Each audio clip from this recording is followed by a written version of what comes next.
Hello friends, welcome to our channel. Today we're going to take a look at another horrible case with you. The case of Rosana Galliano. Rosana Galliano was born in Buenos Aires, Argentina, in the late 1970s.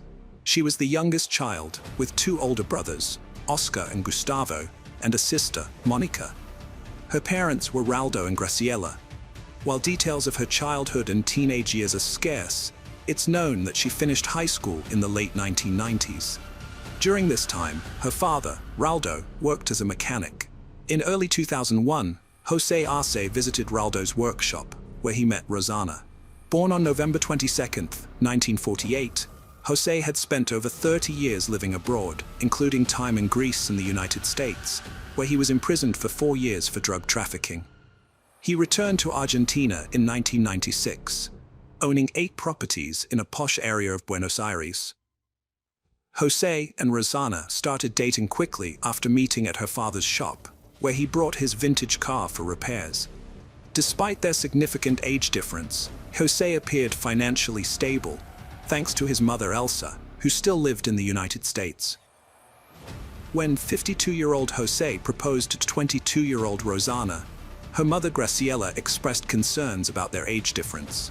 José argued that age was not an obstacle to love, and Graciela turned to Rosana for reassurance. Rosana confirmed her desire to marry him in a whisper. The couple got married on November 17, 2001, just 7 months after meeting. José attributed his cheerful, modern, and smart personality to winning Rosana over. They soon had a son named Gono, but problems began to emerge soon after. José was a controlling and jealous partner who frequently belittled Rosana and her family. The emotional abuse escalated into physical violence, leaving Rosana feeling trapped and terrified. José's intimidating presence, reinforced by his possession of 2 guns, allowed him to maintain control, a situation that Rosana's family was painfully aware of. He would often flaunt his guns when they had visitors, or when he visited others. On one occasion, Rosana's brother Oscar witnessed José physically assaulting her while they were painting their house, telling her to shut up before hitting her. Another time, Rosana's father noticed bruises on her back, and she revealed that José had dragged her across the pavement. Despite these challenges, Rosana and José had their second child, and Rosana tried to make the relationship work, hoping to provide a stable home for their children. However, her efforts were consistently thwarted by José's temper and disrespectful behavior. Moreover, José's mother Elsa exerted control over their household from a distance, making decisions about their lives during her brief visits to Argentina. By 2006, Rosana had reached her breaking point after enduring years of unbearable abuse, and she finally found the courage to report José for domestic violence. Her family, however, remained largely oblivious to the full extent of her suffering. Months later, Rosana filed a second complaint, which included a request for a medical examination to document her injuries. It was then that she confided in her sister Monica, and the two made a pact to stay in close contact, reaching out to each other whenever something happened. Monica became Rosana's safe haven and primary source of support, providing a refuge from the unbearable realities of life with José. Rosana would often visit Monica's apartment with her children, though José would dictate when they had to return, frequently backing up his demands with death threats. Rosana made the difficult decision to move in with Monica and the children, leaving José to stay in his own home. After a period of time, Rosana took further action by filing another complaint and seeking a divorce, which resulted in a restraining order being issued against José. From then on, the only times they met were during child visitation sessions at a neutral location in El Remanso Exal de la Cruz, as arranged by the court. Rosana confided in her neighbor, Daniel Gonzalez, a married father of 1 who worked as a gardener. Rumors began to circulate about a possible romantic relationship between Rosana and Daniel, although this was never confirmed. Meanwhile, José's threats persisted, and Rosana shared a chilling voicemail with her brother Oscar, in which José casually spoke about killing her in mid-2007 while socializing with friends at a bar. Rosana met Oscar Lugo, a 32-year-old man from Marino who worked in a sewing workshop.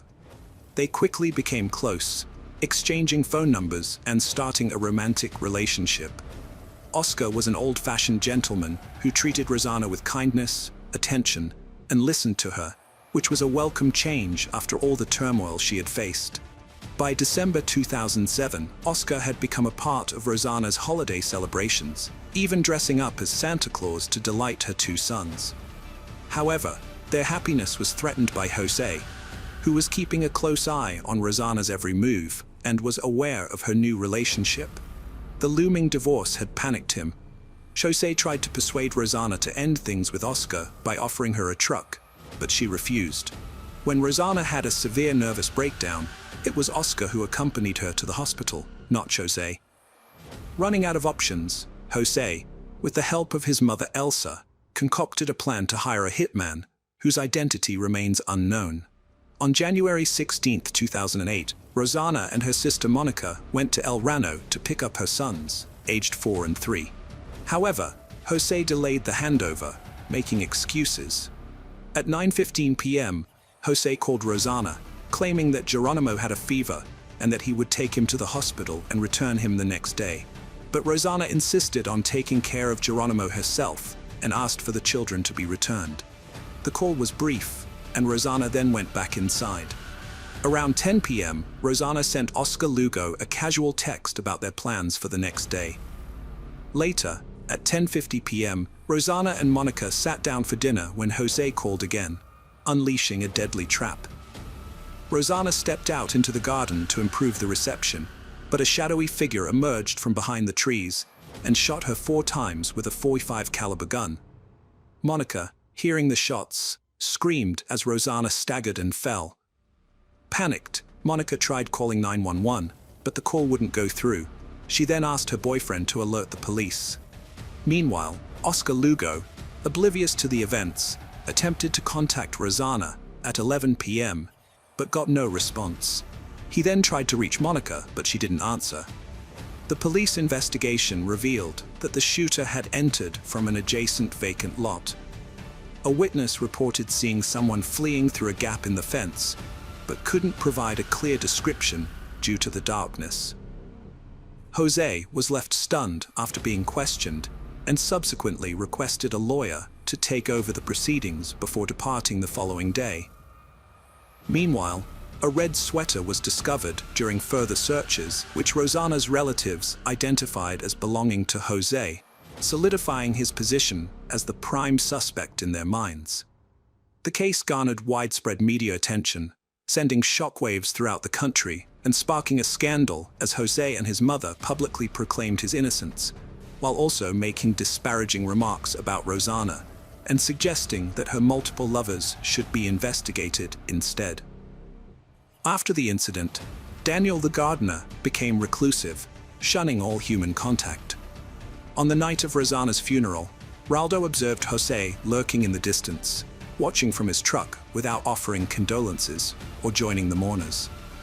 José's defense strategy later focused on discrediting Monica, Rosana's sister, and the sole witness by raising questions about her behavior, such as why her clothes bore no blood stains and why she had prioritized calling for help over assisting her sister. However, this theory lacked credibility, and the investigators countered that the murder weapon was too heavy for a woman to wield. The detectives also highlighted a crucial point. Anyone familiar with the house would know that Rosana had to venture outside to get a cell signal, suggesting a high degree of premeditation in the crime. During the investigation, Rosana's sons were cared for by their father and grandmother Elsa, while their grandmother Graciela was granted limited access. In contrast, Monica and Oscar were denied access, with José citing safety concerns for his sons, despite the legal restrictions. The children longed to see their Aunt Monica, prompting José to occasionally allow supervised visits. Monica seized these opportunities to take the children to see a psychologist. Eventually, Graciela successfully obtained visitation rights, although she was denied guardianship.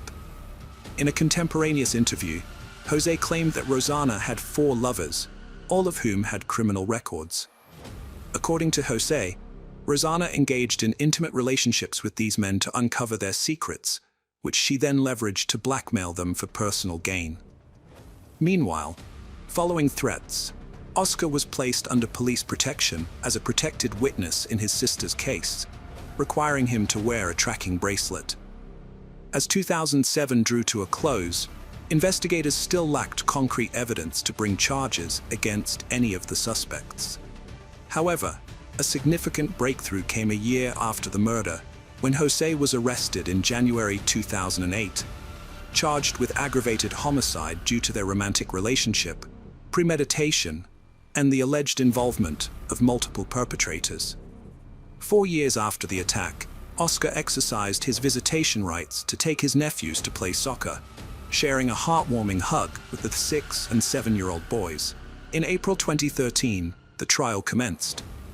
José maintained his innocence during the May proceedings, but the trial was delayed when he suffered a stroke, ultimately pushing the final verdict to November 2013. The judges concluded that the murder was meticulously planned, bearing the hallmarks of organized crime. José and Elsa were found to have chosen the time and place for the attack, aware that a phone call would lure Rosana outside, rendering her vulnerable. The court determined that financial motives drove the murder, as José sought to avoid splitting the marital assets. José and Elsa received life imprisonment sentences. The higher court upheld the conviction, citing José's threats, the domestic violence endured by Rosana, and the dominant influence of his mother. The actual perpetrators of the shooting were never identified. In 2015, José and Elsa were placed under house arrest, with José's health and Elsa's age cited as reasons, allowing the children to reunite with them. The media continued to follow the children's story for years, during which Monica and Graciela had no contact with them. The boys were shuffled between homes familiar to their father, but unknown to Rosana's family. In January 2017, the court granted the children a weekend visit with their maternal grandparents for the first time. The Galliano family prepared their home with fresh paint, a thorough cleaning, and decorations, and Graciela cooked their favorite dish. That weekend, the Galliano home was filled with joy as the boys played soccer, video games, and even asked to sleep in their grandmother's bed, whom they hadn't seen in over 2 years. On November 24, 2018, José passed away after another stroke. The event was another devastating blow for the children, who attended their father's funeral. During the funeral, they expressed their concerns about their future to their Aunt Monica, who reassured them with calmness and love, promising to support whatever they decided. They chose to live with Monica, who then had to confront Elsa to communicate the boys' decision. Through these and many other instances, it was clear that Monica always prioritized her nephew's wishes, whether they wanted to talk or preferred silence. Monica's primary goal was to provide stability and comfort for the boys. In March 2019, Jono decided against switching schools, opting to stay close to his friends and see out his final 2 years. He returned to live with his grandmother, Elsa. Meanwhile, Monica pursued custody of Nahuan. Things appeared to be settling, but tragedy struck in late November 2019, when 87-year-old Elsa was hospitalized and shortly after, passed away on November 30th. The following month, Monica was awarded custody of Nahuan. By the end of the year, Jono had moved in with a family friend of his grandmother's.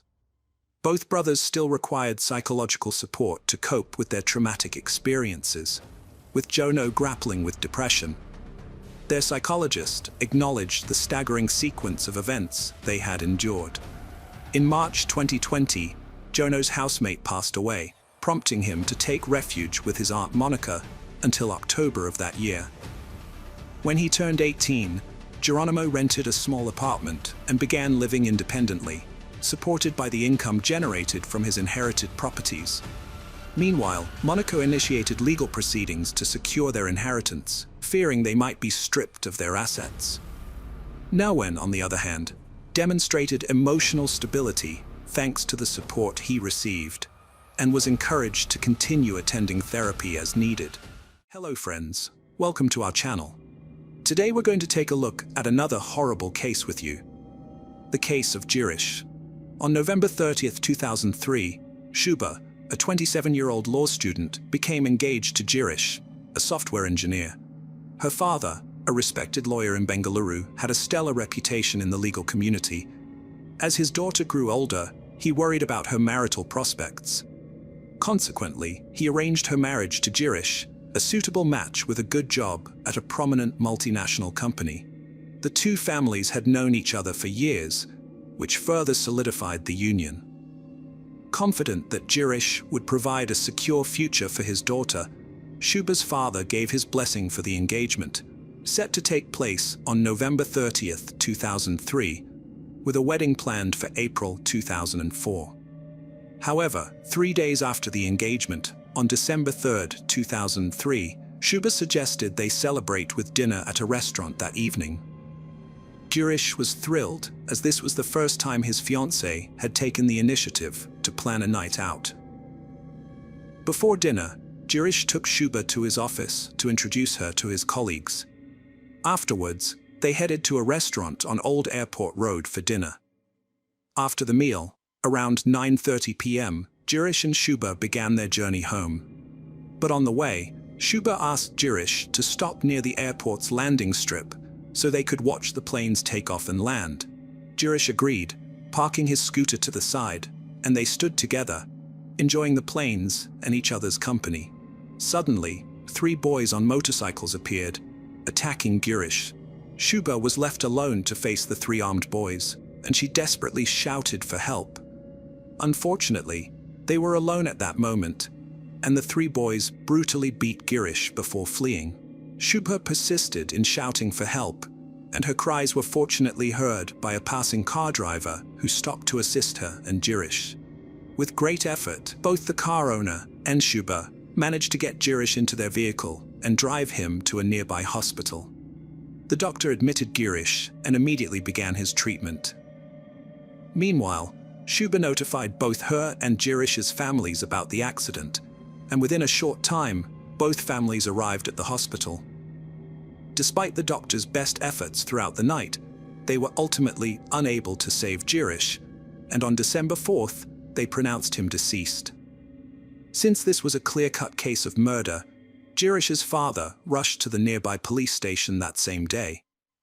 He recounted to the police how his son and his fiancée had gone out for dinner the previous night, and how, while they were standing at a landing spot near the airport, Girish was attacked, ultimately leading to his death.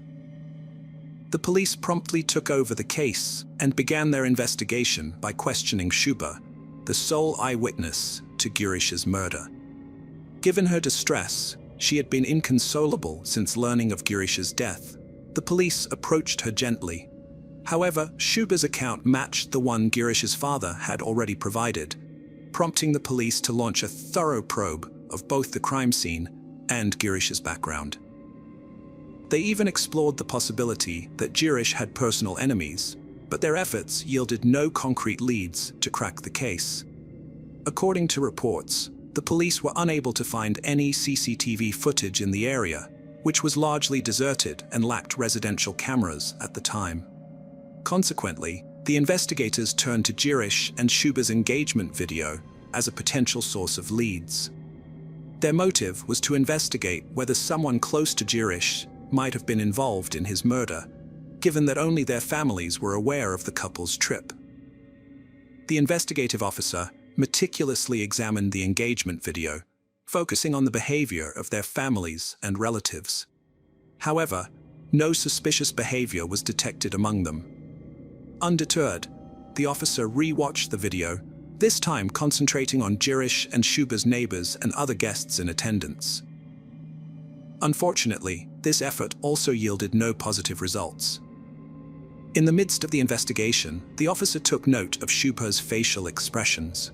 Unlike what one would expect, she didn't seem happy and was making an effort to keep her distance from Girish. Initially, the officer had focused on the behavior and expressions of Girish and Shuba's relatives, almost neglecting Shuba herself. But after seeing Shuba's unhappy expressions and attempts to distance herself from Girish in a brief clip, he decided to review the entire engagement video again. Upon re-examining the video, the officer observed that during the ring ceremony, Shuba looked visibly sad while sitting with Girish and was consistently trying to create space between them. This struck the investigating officer as unusual, as newly engaged couples are typically ecstatic. Shuba's evident unhappiness raised his suspicions, but he also recognized that relying solely on a video wasn't enough to take action against her. Therefore, he decided to investigate Shuba's call records. Although it was unusual for the police to use this technology in 2003, as it was still relatively new in India at the time, the officer's interest in technology led him to pursue this avenue. In fact, mobile phones were a rarity in India back then, but Shuba's wealthy family had made it possible for her to own one.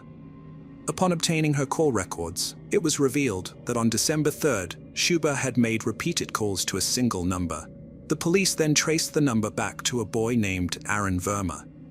The police then delved deeper to uncover who Aaron Verma was and what his connection to Shuba was. They soon discovered that both Aaron and Shuba attended the same college, with Shuba being 2 years his senior. This new information prompted the officer to track their locations on December 3rd. Shuba's location was found near the airport, as she was with Girish. However, when tracing Aaron's location, the police found that he was also near the airport, following Shuba to every location she visited.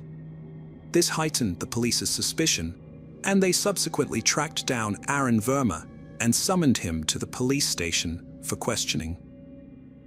When the police questioned Aaron about his whereabouts on December 3rd, he claimed to have been out of town for work. The instant he made this statement, the investigative officer was convinced that Aaron was lying and would never admit the truth if asked directly. So they released him, but secretly tapped his phone beforehand. The officer suspected that Aaron and Shuba might be involved in Girish's death. However, they couldn't present them as guilty in court based solely on their alibis and call records from that day. Therefore, they put Aaron's phone under surveillance, believing that if he was involved in the murder, he would eventually incriminate himself.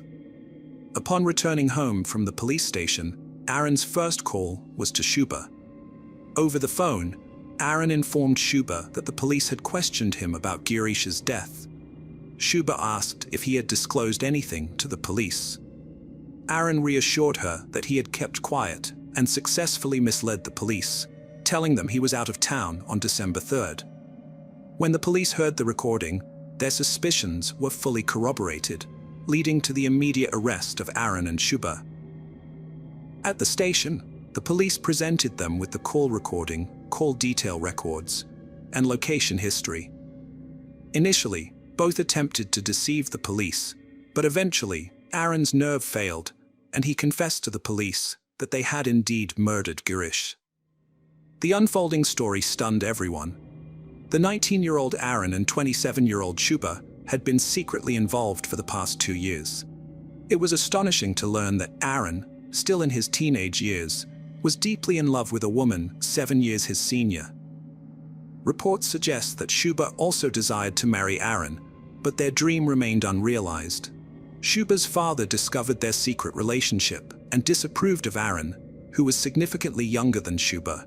As a result, he hastily arranged Shuba's engagement to Girish, which took place on November 30th. However, Shuba was unhappy with this arrangement. Despite Girish being educated and financially stable, Shuba found his simplicity and modest lifestyle unappealing and felt he wasn't a suitable match for her. During the investigation, it emerged that Shuba had confided in her beautician at the time of her engagement, revealing her intention to either flee before the wedding or harm Girish. Coerced into the engagement by her father, Shuba had now devised a plan with Aaron to eliminate Girish. This explained her repeated calls to Aaron, who agreed to carry out her plan. With the help of his cousin Dinesh, Aaron hired a local thug named Vinette. Schuber planned to lure Jirish out of the house on December 3rd, pretending to take him out for dinner. On their way back, she would take him to a secluded spot near the airport's landing strip, where it would be easy to carry out the murder. According to this plan, on December 3rd, after dinner, Schuber expressed her desire to watch airplanes take off. He agreed to his fiancée's request, and they proceeded to the landing spot. Throughout their journey, Schuber kept Aaron informed about her location through regular calls and messages. Shortly after, Aaron, Dinesh, and Venkatesa arrived at the flight landing spot. Dinesh and Venkatesa then launched a brutal attack on Jirish, striking him on the head with an iron rod. Jirish collapsed instantly, bleeding profusely from his head injury and losing consciousness. Once the four were convinced that Jirish was on the brink of death, Aaron and his companions fled the scene, abandoning the iron rod in the nearby bushes. After a significant period following Jirish's injury, Schuber sought help, and the rest of the story unfolded. Despite this, Jirish's killers managed to evade the police for nearly 50 days until Schuber and her accomplices were arrested on January 25, 2004, when the motive behind Jirish's murder and the identities of his killers were finally revealed. The news of the incident spread rapidly throughout the state media. The police gathered all the evidence, interviewed witnesses, and prepared their case file, which was then presented in court. Although the case languished in the regular court for a lengthy period, it was eventually transferred to a fast-track court. Even in the fast-track court, the trial continued from 2007 to 2010. In May 2010, the fast-track court sentenced Schuber, Aaron, and their companions to life imprisonment. However, in July 2010, Schuber filed a bail application with the Karnataka High Court, which upheld the lower court's decision and rejected her bail plea.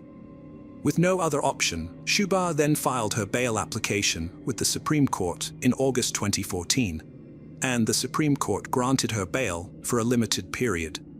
The investigative officer who cracked this murder case by reviewing a video recording of the incident deserves appreciation. However, if Schuber had mustered the courage to confide in her father that she didn't like Jirish and wouldn't be happy with him in her life, perhaps Jirish would be alive today. Even if Schuber had shared her concerns with Jirish, maybe he could have persuaded her father. The tragic irony of this story is that by the time Jirish's killers were sentenced to life imprisonment, Jirish's father had already passed away, leaving no one to find closure. With that, the Jirish murder case finally comes to a close. Hello friends, welcome to our channel. Today we're going to take a look at another horrible case with you. The case of a family in Covina. We inhabit a world where the fragility of human existence is constantly on display. One moment, you may be reveling in the joys of life surrounded by loved ones, and the next, they are calling out for help, their bloodied hands reaching towards you, while you are paralyzed, your own life flashing before your eyes. This is not a scene from a movie, but a harrowing and horrific reality. It is true that we each have but one life, yet death can be a brutal, unpredictable, and intrusive force. Imagine a Christmas party with loved ones gathered together, celebrating the holiday season. However, the joyful gathering was suddenly transformed into a horrific tragedy. On December 24, 2008, in the small town of Covina, California, the Covina massacre occurred, leaving 9 people dead and the community in a state of shock. Gunshots echoed, and a devastating arson fire engulfed the home, trapping the victims inside. What was meant to be a festive celebration turned into a nightmarish scenario. Many were injured, and numerous unanswered questions remained. It was a profoundly sorrowful and terrifying moment, leaving the community to grapple with the underlying causes of this unspeakable act of violence. The Covina massacre remains a haunting reminder that even in the most joyful times, darkness can strike without warning. The Ortega family was having a great time together in their Covina home on Christmas Eve. In the dining room, Papa Joe Ortega, his wife of 53 years, and their children were playing a late-night game of Texas Hold'em. They had just finished dinner and were enjoying each other's company. The grandchildren were in the backyard playing video games and hanging out near the pool. They were having so much fun that they didn't want the night to end. Meanwhile, upstairs, the Ortega's 17-year-old grandson, Michael, was sitting at his computer, typing away. It was a peaceful and happy moment, with everyone doing something they enjoyed. But little did they know, this peaceful night was about to turn into a horror movie.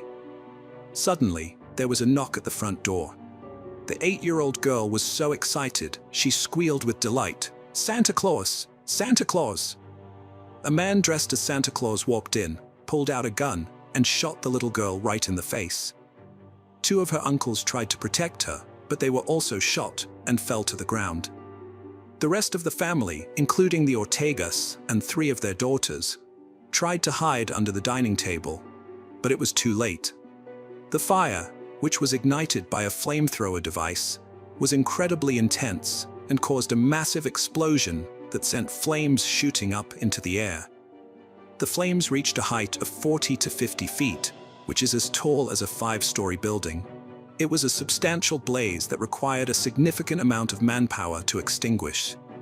In fact, it took a team of 80 firefighters over an hour and a half to finally put out the fire. It must have been a terrifying and perilous situation for the people in the house and the firefighters who were trying to save them. The fire was so intense that it made it extremely difficult to identify the victims. The flames were so strong that they severely damaged the bodies, making it impossible to recognize them. Therefore, the investigators had to use other methods to determine the identities of the victims. They utilized dental records, such as X-rays of teeth, and medical records, including scars or other unique features, to identify the victims. It was a challenging task, but they were able to use these clues to piece together the identities of those present on that tragic night. The Ortega family's worst fears became a reality that night. The assailant, Bruce Jeffrey Parro, was unrelenting. He killed Papa Joe and his wife, 4 of their children, 2 daughters-in-law, and even the 17-year-old grandson who was peacefully sitting at his computer. No one was spared. The entire family, who had been joyfully celebrating Christmas Eve just moments earlier, was mercilessly murdered. There were around 25 to 30 people celebrating Christmas Eve with the Ortega family. However, after the tragic incident, the survivors did not want to discuss it publicly. Nevertheless, some individuals working on the investigation provided information that corroborated the accounts given by the family members. This information helps us understand what transpired within the house. The family members described a very frightening scene. A man with a gun intended to harm and kill people. The family members attempted to flee and save their loved ones, but it was extremely challenging due to the overwhelming fear and confusion. When Bruce got to the party, many of the adults were near the front door because some people were preparing to leave, which made them easy targets when the attack began. Family members stated that Charles, one of the Ortega sons, identified the gunman after the gunman shot Charles's 8-year-old niece and his older brother James. Someone shouted, "It's Bruce!" Charles was shot right after James. It was an extremely frightening and perilous situation, and everyone was trying to flee from the gunman. Irma Chapo Ortega, a close family member, shared a heartbreaking detail about the tragedy. She said that James and Charles Ortega, despite being wounded, tried to get up and stop the gunman. They were badly hurt, but they still tried to stand up and grab him. Unfortunately, they were unable to do so. Irma also said that the older Ortegas, Joseph and Alicia, and their 3 daughters, along with one of their daughters-in-law, Teresa, hid under the dining room table. She had been in touch with some of the family members who survived the attack, and they shared these details with her. Someone yelled out, "Run, run!" and chaos erupted. The Ortegas and 2 of their daughters, Sylvia and Alicia, might have been killed while they were still in the dining room, but their daughter Leticia, whose little girl was badly hurt, managed to survive. Leticia had hidden under the table for a short time, and she called 911 and told the police dispatcher that she heard the shots, and everyone started panicking and running, and they all dove under the dining room table. Chapa shared a heroic story about her cousin Leticia. She said Leticia saw her injured daughter stumbling out of the house and decided to flee. According to a person close to the investigation, even though the gunman shot the little girl in the face, she may have saved her own life by turning her head at the last moment. The bullet hit her jaw, but fortunately, it did not kill her. The person who provided this detail preferred to remain anonymous, as the police were still investigating the incident. The investigators believe that most of the young people were saved because they were in the back of the house near the TV, likely playing video games, when the gunman started shooting. The 8-year-old girl was injured, and a 16-year-old girl was shot in the back, but fortunately they survived. The only young person who did not make it was Michael Ortiz, a 17-year-old who was sitting at the computer upstairs. Chapa said that Michael was probably killed by the explosion or fire that started when the gunman used a homemade device to set the house on fire. A law enforcement source said it appears that Michael was killed as a result of the fire or explosion and was not shot. It's a tragedy that a young life was lost in such a senseless act of violence. Michael's mother, Alicia, was also killed. But why did the murderer commit such a brutal act of violence? Bruce, a 45-year-old man, was very angry about his marriage ending. He and his wife had just gotten divorced, and he was consumed by hurt and anger. Instead of dealing with his emotions in a healthy manner, he decided to take revenge on her and her family. He chose a tragic and devastating way to do it by attacking them at their annual Christmas party in Covina, California. A team of FBI experts studied Bruce's behavior and found that he had some mental health issues, including extreme narcissism and obsessive-compulsive disorder. Although these conditions are not an excuse or justification, they likely contributed to his decision to commit such a horrific act. It's heartbreaking that a family's joyous celebration turned into a tragedy because of one person's anger and sickness. Bruce had a plan to escape after his attack on the Ortega family. He had even bought a plane ticket to Illinois, thinking he could just leave the chaos behind and start fresh. But his plan didn't work out as he expected. When he set the house on fire, he badly burned himself, suffering second- and third-degree burns on his arms, which are very painful and serious injuries. Instead of escaping, he was left with severe burns. It's amazing how his plan backfired and led to his own suffering. After his failed attempt at escape, Bruce drove 40 miles to his brother's house in Sila. He went there to end his own life. Lieutenant Fred Corral from the Los Angeles County Coroner's Office shared that Bruce had a wound on the top of his head, which suggests that he put the gun in his mouth before pulling the trigger. A toxicology test had to be taken on Bruce, and it was said to have taken up to 6 weeks to get the result. This test would show if Bruce had any drugs or alcohol in his system at the time of his death. When the police searched Bruce's body, they found something strange. He had wrapped $177,000 in cash around his legs with plastic wrap, and was wearing a special underwear called a girdle to keep it in place. They also found his rental car parked a walk away from his brother's house. But when they tried to move the car, they realized it was rigged with a dangerous device that would explode if they touched it. The police had to be very careful inside his brother's house. They found 4 empty handguns and a lot of bullets, over 200 rounds. They also found some leftover pieces from his Santa suit that were rigged to explode. Back at Bruce's own house in Montrose, California, the police found even more dangerous things. Empty boxes that had held semi-automatic handguns, a special kind of shotgun called a Benelli M2 Tactical, and a container for a type of gasoline that was highly flammable. But what was most shocking was what they called a virtual bomb factory in his home. It was like a secret workshop where he had been making dangerous devices. It's lucky the police were able to find all of this before anyone else got hurt. On the outside, Bruce Parro seemed like a really charming and generous person. When the witness first heard about it, they knew he was wearing a Santa suit and had seen him more than once, but they didn't think anything of it until they were told that he had used the Santa suit to hide guns and other weapons. That's when it kind of freaked them out, thinking that maybe he had already planned this for a long time. Even the people who knew him best had no idea what was going on behind closed doors. They didn't know that long before his divorce was finalized, Bruce had started secretly collecting weapons and planning an elaborate escape plan. He was living a double life, and no one suspected a thing. In 2004, Bruce Parro met Sylvia Ortiz. They were introduced by her brother-in-law, who worked with Bruce at the Jet Propulsion Laboratory. Sylvia was 40 years old and had 3 kids from 2 previous marriages. Bruce's friends thought she was perfect for him, a kind and practical woman with a big family who could help him settle down and be happy.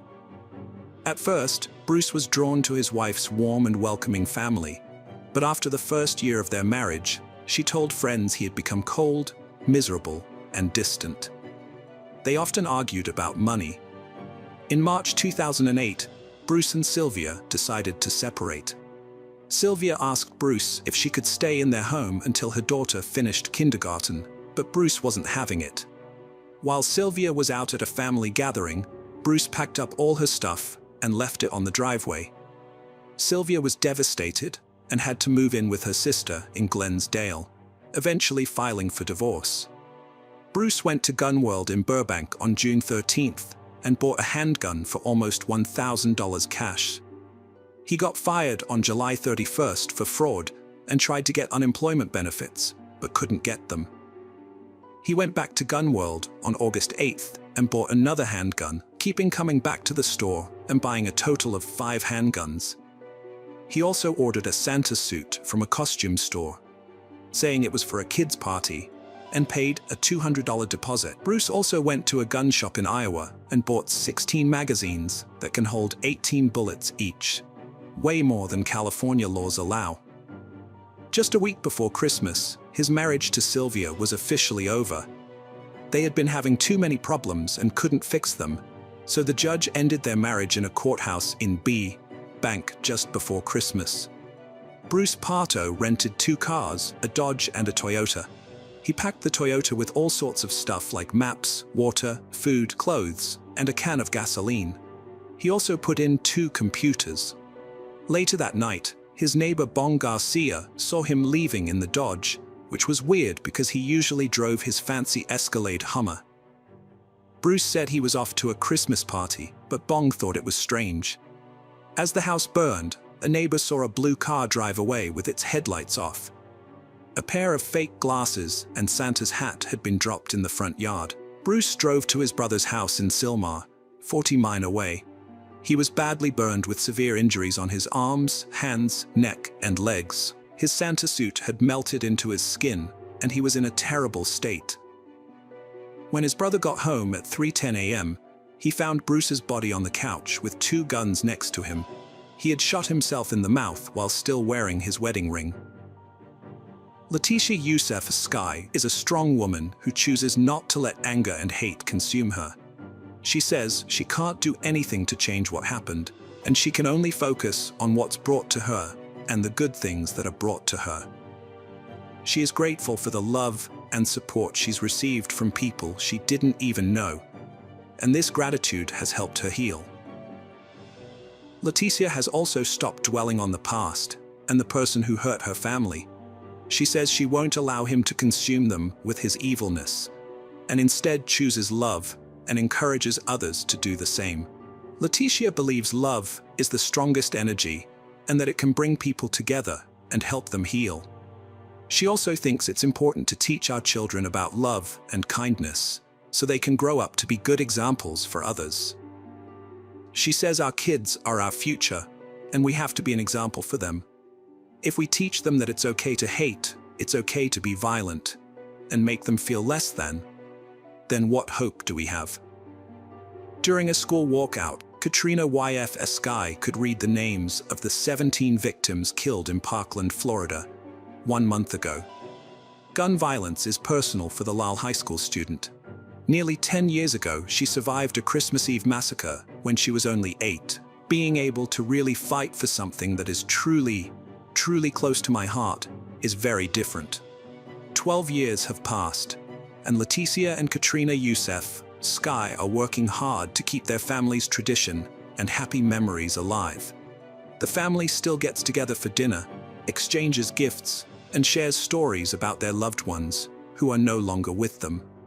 On Christmas Eve, they visit the cemetery where their family members are buried instead of going to church. One of the nephews, who lost both his parents in the tragedy, has become the guardian of his 3 younger siblings.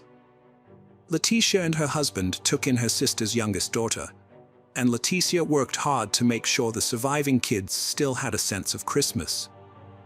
She told them that the Santa who came that night wasn't the real one. The kids even went to a special camp to help them deal with their grief and trauma.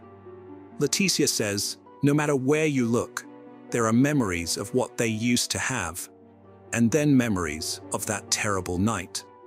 You can't escape it, but even with all the pain, Leticia knows that Christmas will always be special, and they will keep celebrating no matter what. Even though the investigation ended almost 10 years ago, the detectives who helped the family still keep in touch, especially around Christmas. They care about the family and want to make sure they're doing okay. Hello friends, welcome to our channel. Today, we're going to take a look at another horrible case with you. The case of Nicholas Billingham. Fiona Beale and Nicholas Billingham were together for 17 years, with their fair share of ups and downs like any other couple. Although their case was closed 2 weeks ago, many details are likely to emerge later. Here's what I've learned about their relationship so far. Leslie Oldham, who knew the couple well, described them as follows. I found Fiona to be really nice, Leslie recalled.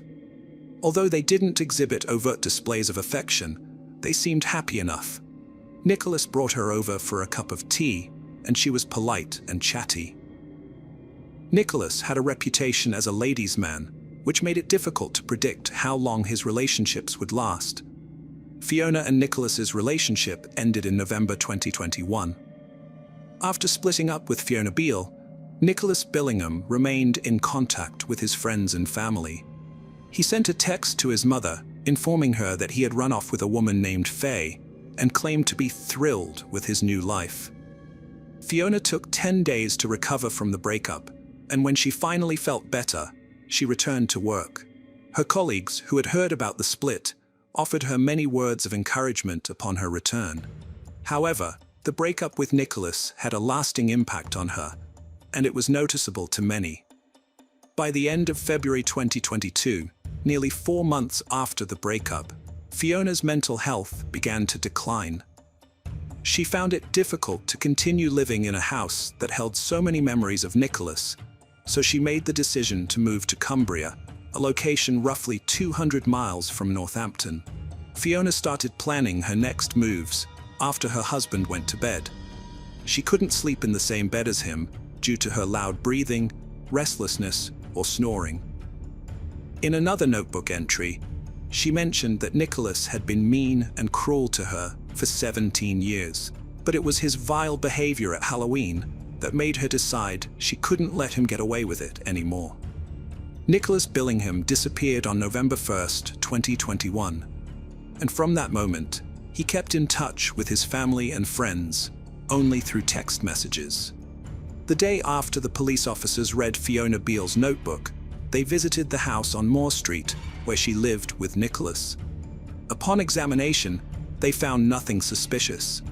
However, when they returned the following day, they discovered some telling signs, including a blood-stained mattress in the cellar.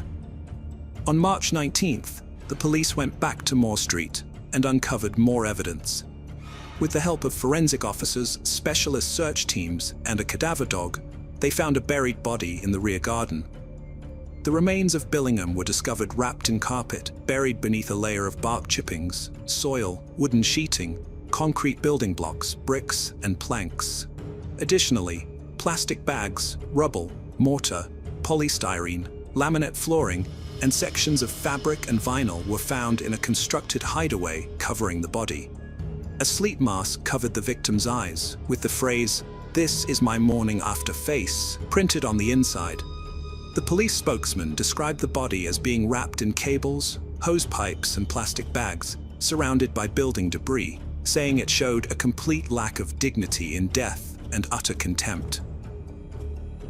A post-mortem examination took place the day after the body was found. The results revealed that the victim died from a single stab wound to the right side of the neck, which severed the right jugular vein and cut through the esophagus and trachea. This would have required moderate force, although it is possible that more severe force was used. On March 22, 2022, police arrested Fiona Beale and charged her with the murder of Nicholas Billingham. Nicholas's family was devastated by his death and shocked to discover that Fiona had used his phone to send texts to them and his friends. Nicholas's mother, Yvonne Valentine, shared a message with journalists. In a statement, Nicholas's family expressed their grief, saying they lost Nicholas too soon and that he will always be in their hearts. They have been overwhelmed with kind support and comforting words from many people and are aware that Nicholas will be deeply missed by his friends, family, and loved ones. Nicholas's family is heartbroken, remembering him as a lovely boy who grew into a proud young man, leaving them with cherished memories. Fiona Beale's colleagues and the parents of her students were stunned to discover that the respected teacher had a hidden, darker side. The school administration, where Fiona worked, released a statement expressing shock and sadness upon learning that one of their teaching staff members was charged with a serious offense and is now in custody. They are particularly concerned about the impact this news will have on the students and are committed to supporting both pupils and staff during this difficult time. This tragedy will have a profound effect on the school community, and it's during such times that they must come together, support each other, and show kindness to one another. When the police investigated, they discovered that Nicholas had died on November 1st, 2021. In the days that followed, Fiona attempted to cover her tracks. She had meticulously planned her actions. Fiona was aware that if she claimed to have contracted the virus, she would have a 10-day window during which she would be left alone. It is suspected that she falsified test results to complete an online form. There is no evidence to suggest that Fiona ever took the test. Her activities during those 10 days were inconsistent with the debilitating symptoms she claimed to be experiencing. Following the murder, Fiona began cleaning up as early as 10:07 a.m. on November 2nd. Using her dead partner's Amazon account, and then her own, she purchased multiple cleaning products, including items for Venetian blinds, a new mop and bucket, heavy-duty bin bags, a new mattress, bedding, clothing, wall art, and mirrors. On the same day, she modified a Tesco order containing cleaning products to add 3 rolls of duct tape. At 2:19 p.m., she bought heavy-duty long gardening gloves, a stainless steel digging spade, and a galvanized incinerator bin. Additionally, she made multiple purchases to dispose of the body and acquired items for her own comfort and indulgence, such as chocolates, scented candles, toiletries, soft furnishings, and clothing. Nearly 2 weeks after killing Nicholas, Fiona went on a shopping trip. On November 13th, supermarket security cameras recorded her buying various items, including building materials, which she later used to construct a grave. The police later released this CCTV footage. As previously mentioned, Fiona pretended to be Nicholas by sending texts to his family and friends for several months. She even invited Nicholas's mother to visit her. Miss Valentine recounted how Fiona invited her to her home for a Christmas drink on December 23, 2021, while Nicholas's body lay buried in the backyard. Fiona went about her daily routine, showing no signs of depression or trauma. In fact, the evidence suggested the opposite. After murdering her unwanted partner, who she suspected was having an affair, she was embracing what she referred to in a deleted file as a new life. During the trial, Fiona Beale initially pleaded not guilty, but later confessed to taking Nicholas's life, claiming it was an involuntary act. However, the prosecutor disagreed. He presented evidence that Nicholas Billingham had been unfaithful to Fiona with multiple women during their 17-year relationship. Although Nicholas had left Fiona on several occasions, he always returned to her, and she took him back. One of his infidelities resulted in a child being born. Instead of leaving him, Fiona meticulously planned his murder, deciding when and how to kill him, where to hide his body, and how to cover her tracks. She even prepared an alibi for her absence from work on the day of the murder. Defense attorney Andrew Wheeler presented a statement to the jury following the prosecution's opening argument, stating that Fiona had struggled with mental health issues for years prior to the killing due to Mr. Billingham's controlling behavior. Wheeler emphasized that the case was not as straightforward as the prosecution claimed, highlighting Fiona's good character and reputation as a 49-year-old school teacher. Wheeler acknowledged that Fiona unlawfully killed Nicholas Billingham, but emphasized that the case revolves around her mental state at the time. He argued that Billingham's psychologically dominant behavior had worn Fiona down over the years, breaking her spirit. The court was informed that Fiona Beale has no clear recollection of the actual event. After visiting London, Fiona continued to send messages to the head teacher, claiming she was ill. In March, the concerned head teacher reached out to Fiona's mother, who revealed that Fiona had told her she was going on a school residential trip. The head teacher then notified the police, reporting Fiona as missing. The Cumbrian police traced Fiona to a rented address near Kendal, but she insisted she just wanted some peace and quiet, and did not want her family to know her exact location. The officer relayed this message to Fiona's mother, but 3 days later, the authorities returned to the lodge after Fiona sent her family a message apologizing and expressing her love for them. Eventually, Fiona Beale altered her initial statement and fully acknowledged her guilt.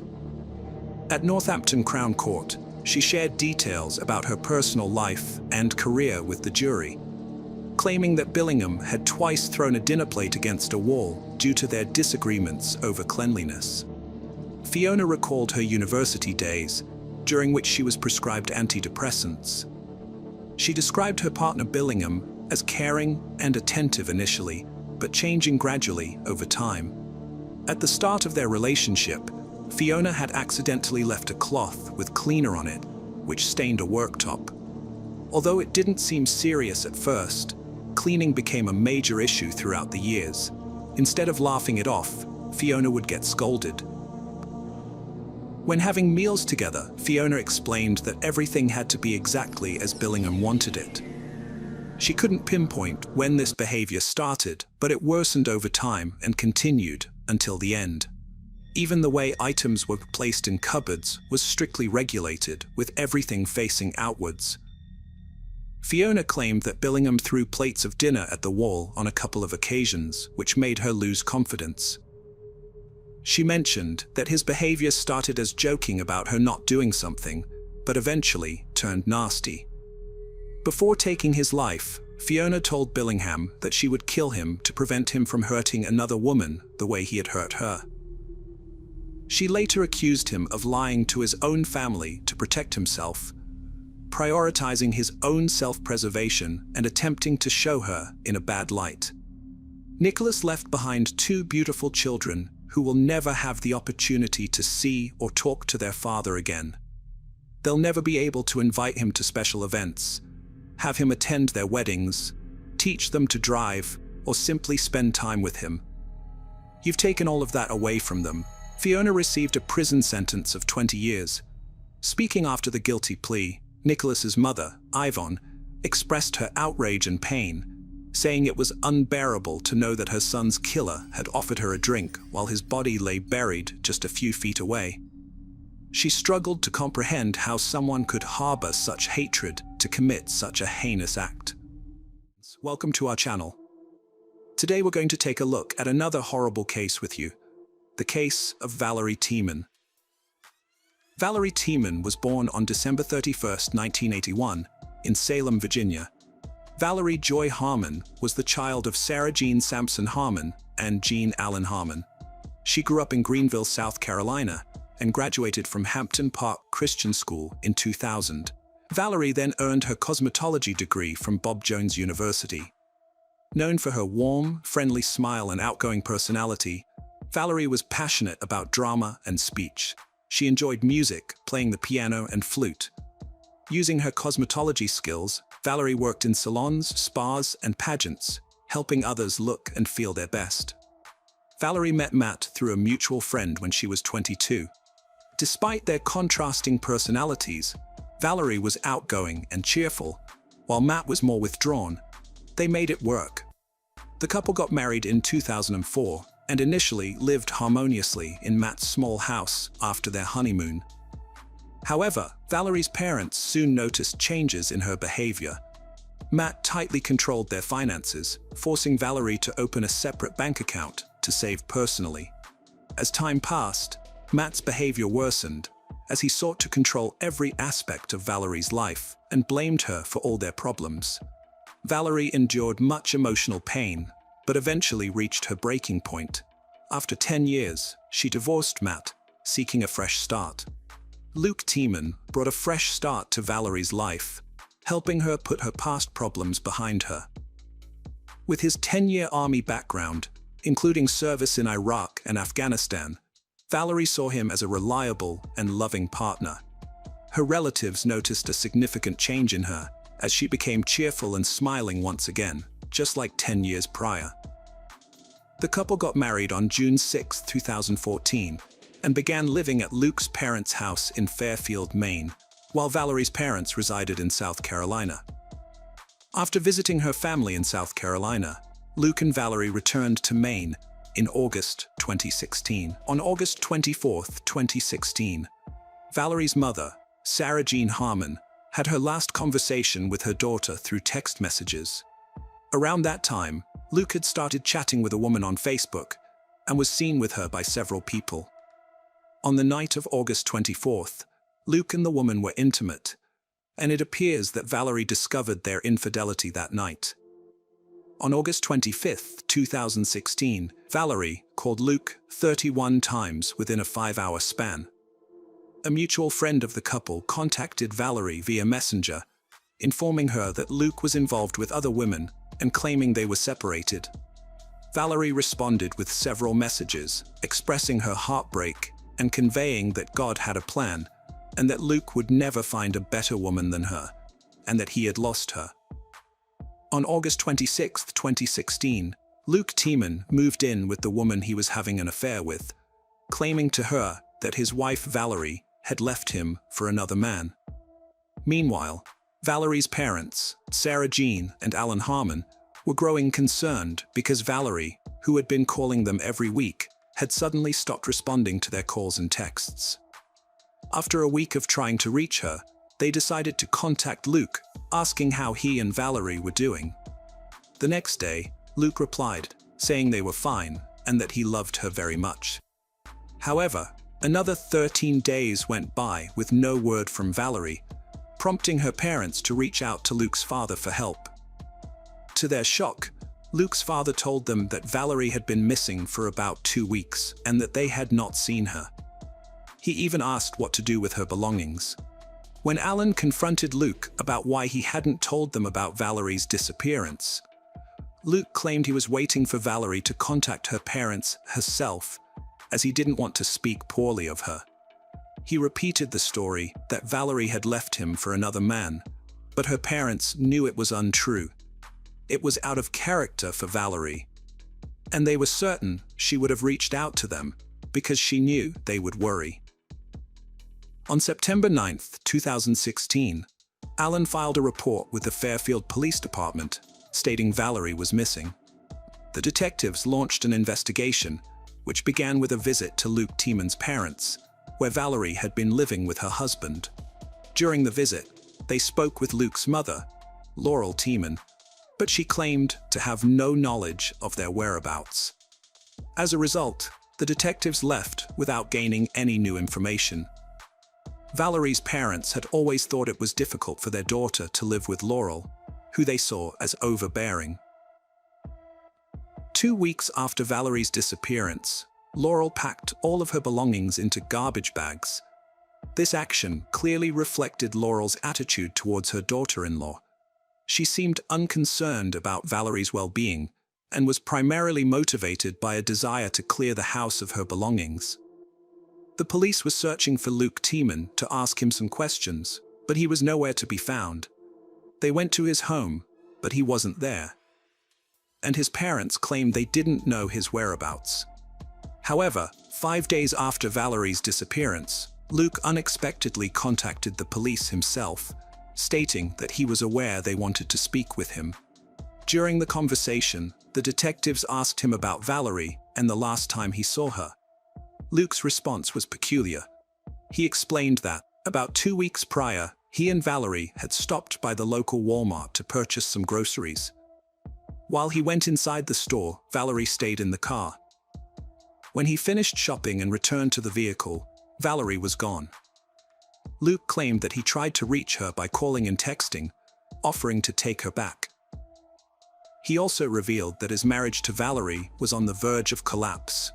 According to him, Valerie had mentioned another man during a conversation, leading him to believe she was having an affair. Despite this, Luke didn't know the man's identity or address, and he assumed Valerie had left him for this unknown individual. Valerie's family, however, insisted she had never mentioned anyone else besides Luke Tiemann in her life. The police made a public appeal through the media, releasing a photo of Valerie and asking anyone who had seen her in the recent weeks to come forward with information for the detectives. The circumstances surrounding her disappearance from the Walmart parking lot, including her belongings being found in garbage bags, seemed suspicious. It was also unclear why Luke Tiemann, Valerie's husband, had made no effort to search for her, possibly due to being preoccupied with another woman. Investigators visited the Walmart where Luke and Valerie had been on the day of her disappearance, where they reviewed the surveillance footage. Despite searching for over an hour, they found no evidence of Luke, his red pickup truck, or Valerie on any of the recordings. This discovery revealed that Luke had lied to the police and that he was hiding something. The investigators decided to interview Luke in person, but they didn't disclose all the information they had obtained. They suspected that he might contradict himself or alter his story if he knew what they knew. Luke's open affair with Billie Jo Goodman didn't go unnoticed by anyone. While he admitted to cheating on Valerie, he claimed it was an attempt to heal from their recent breakup. Billie Jo, however, had a string of failed relationships behind her, but when she met Luke, she believed he was the one with whom she could build a stable future. This new development led investigators to a crucial question. Did Valerie pose a threat to Luke and Billie Jo's budding relationship? Was it possible that the couple wanted to start anew, and Valerie's presence was an obstacle they decided to eliminate to ensure their plans went undisrupted? The police interviewed Billie Jo, who claimed she thought Luke had divorced his wife. When questioned, she denied any knowledge of Valerie Tiemann's disappearance. Meanwhile, a local informant tipped off the police about a driver's license found in a parking lot near Billie Jo's home, and it belonged to Valerie. This discovery raised suspicions, as it seemed unlikely that Valerie would abandon her belongings and identification to run off with someone else. On September 19, 2016, Luke Tiemann gave an interview to News Center, Maine, 10 days after Valerie's father, Alan, had filed a missing persons report with the police. During the interview, Luke told reporters that he and Valerie had gone to Walmart, but Valerie was not in the car when he returned. At the time, he was unaware that the Walmart CCTV footage did not corroborate his account. Police dogs trained to detect human remains were brought in to search the last known place where Valerie lived. The search plan involved checking the house, the land, and the stream. After about 5 minutes, a police dog picked up a scent in the woods behind the Tiemann family house. An officer began digging the soil with his hands and found a shoe sticking out of the ground. Other officers, wearing gloves, joined in to help dig. They eventually uncovered a woman's body, wrapped in a blanket and buried with a collection of unusual items. These items included a bag of potato chips, a bottle of Gucci perfume, a package of sweet tarts, a flannel shirt, a mason jar, a handwritten note, and a wedding ring. The ring was discovered later when evidence was being prepared for trial. Sergeant Scott Bryant, chief of Maine's evidence response team, was processing the contents of the mason jar, which included dirt, flower stems, and twigs, when he heard a thud and found the ring. Although it was not specified who the ring belonged to, or whether it was a man's or woman's, Bryant noted that the ring was much larger than his own wedding ring. The body was transported to the forensic medical examiner's office for an autopsy and identification. Unfortunately, Sarah Jean and Alan Harmon received the devastating news that every parent fears the most. The body discovered behind the Tiemann family house was identified as their daughter, Valerie. Valerie lived in the house with Luke, as well as his parents and younger brother Sam. The detectives searched the barn and found landscaping tools that belonged to Sam, which were used to dig the burial site where Valerie's body was found. They also discovered a device related to illegal substance use. Further investigation revealed that Sam Tiemann had a history of using illegal substances, which Valerie had confided in her parents about during her visit to South Carolina. The police had to investigate whether Sam Tiemann was involved in Valerie's death. During a search of Luke's parents' bedroom, investigators discovered a .45 caliber handgun that Luke Tiemann had purchased in 2015. Despite this, Luke's parents claimed to have had no knowledge of Valerie's burial near their house, which seems unlikely. Around the time Valerie's body was found, investigators also discovered Luke with his new girlfriend, Billie Joe. Luke Tiemann was arrested and taken in for questioning. He told investigators that Valerie had died from an overdose on August 25th, about a month prior, due to her use of illegal substances. According to Luke, he didn't inform Valerie's parents about her death because he wanted to spare them the knowledge of her drug use. Instead of calling 911, he left her body in bed until evening, then wrapped her in a blanket, added a note, and buried her in the woods behind the house with the help of his brother Sam. According to Luke, Valerie did not have any physical injuries before she died. However, the autopsy results revealed that Luke was not telling the truth. Although Valerie's blood showed no traces of banned substances, it did contain prescription drugs. But that was not the most astonishing finding. Valerie died from 2 gunshot wounds, one to the head and the other to the neck. The ballistics examination indicated that the bullets removed from Valerie's body came from a .45 caliber handgun. Significantly, this handgun matched the one found by investigators in Luke's parents' bedroom during a search. Luke admitted to buying the gun about a year prior, claiming it was for his father. Despite this, he denied knowing that Valerie had been shot. Luke Tiemann, 32, has been charged with the murder of his 34-year-old wife, Valerie Tiemann. Although his parents and younger brother were investigated, no evidence was found to implicate them. Luke claimed that his brother, Sam, helped him bury Valerie's body, but the police found that Sam was not at home at the time, and it remains unclear whether Luke's parents were aware of or involved in Valerie's death. It is noteworthy that they did not report hearing 2 gunshots on April 2, 2018. The trial began in Somerset County Superior Court in Skowhegan, Maine, with opening statements marking the start of a 5-day trial. Luke pleaded not guilty, arguing that he had been framed. He claimed that he would not have left incriminating evidence, such as an engagement ring and a note, near the body. But forensic examinations linked all the items found with Valerie's body to Luke Tiemann. A computer forensics expert testified, revealing that Valerie's phone was last used on August 25, 2016, the day the police believe she died. The detective explained how tracking cell phone usage can help determine an individual's location at the time of a call. Valerie made 31 calls to Luke on the same day he allegedly spent time with his new girlfriend, Billy Joe. Luke only answered the last call, which lasted around 13 minutes. The police believe he was at home when the call ended. The morning after Valerie's disappearance, a woman sent a message to Valerie's phone, accusing Luke of cheating on her. This was the last time the woman was heard from. Luke's defense team questioned the authenticity of these phone records. In court, Luke's younger brother, Sam Tiemann, testified against him. Luke had told the police that Sam helped him bury Valerie's body, but Sam denied any involvement, claiming he was working 2 hours away at the time and had his work log as proof. Sam told the court that he confronted Luke after hearing he had implicated him, and Luke responded by saying, "What else do you do with a dead body?"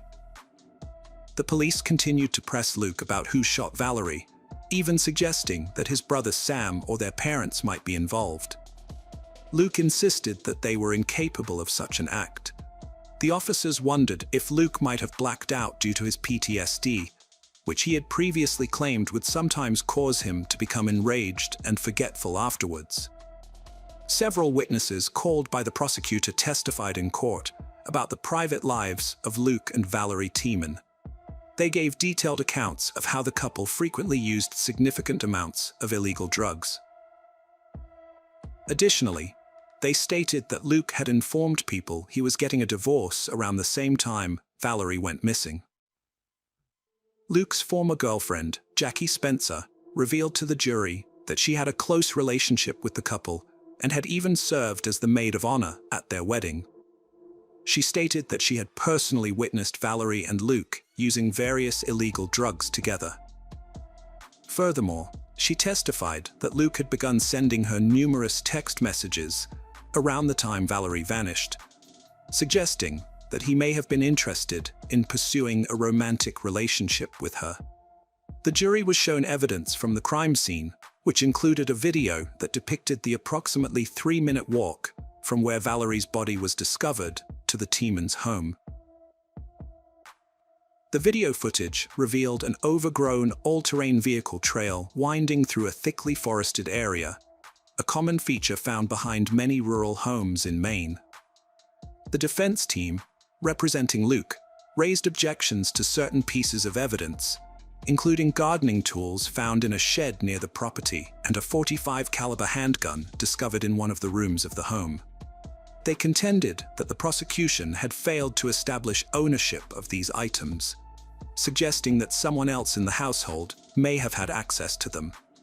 During the trial, Luke Tiemann acknowledged that he had changed his story multiple times, alleging that detectives had coerced him into providing false testimony. He insisted that he had no reason to kill his wife and that there was no DNA evidence connecting him to the crime scene. The prosecutors, however, argued that Tiemann was the only person who could have harmed Valerie, and that all the evidence pointed to his guilt. The jury took less than an hour to deliberate before finding Tiemann guilty.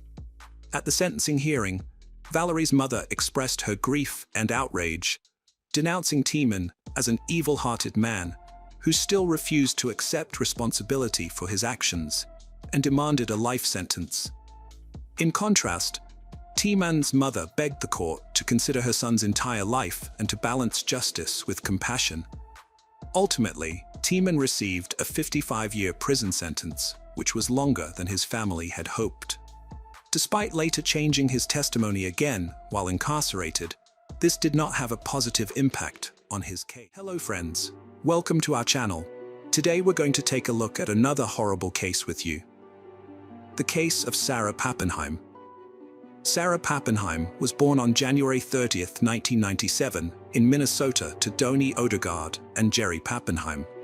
She was their second child, with an older brother named Josh, with whom she shared a close bond that grew stronger as they grew older. In the second grade, Sarah's family moved from Minneapolis to Redding, California. She graduated from Foothill High School in 2015, where she was not only a diligent student, but also an enthusiastic member of the school band, playing the drums. Sarah had a deep passion for music, particularly foreign music and drumming. She was a skilled drummer and regularly participated in weekly jam sessions at various Reading venues. Her drumming skills stood out, and she was a rare female presence on stage. At 18, Sarah returned to her native Minnesota with her mother and brother, following her parents' divorce. She continued to play drums at various Minnesota venues, which eventually led her to meet renowned blues guitarist and singer Bernard Allison. He was impressed by her performance, and Sarah began to occasionally perform at his concerts. By 19, Sarah had become a local blues sensation, earning the nickname Ronald McDonald due to her striking, wide smile. Josh's life was deeply affected by his parents' divorce. He had been grappling with depression and mental health issues for years. Those close to him at the time had no idea how desperate his situation would become. On an ordinary day, in February 2016, Doni received an unexpected visit from the police. When she opened the door, they asked about her relationship to Josh Pappenheim. After identifying herself as his mother, the officers delivered devastating news that would forever change her life.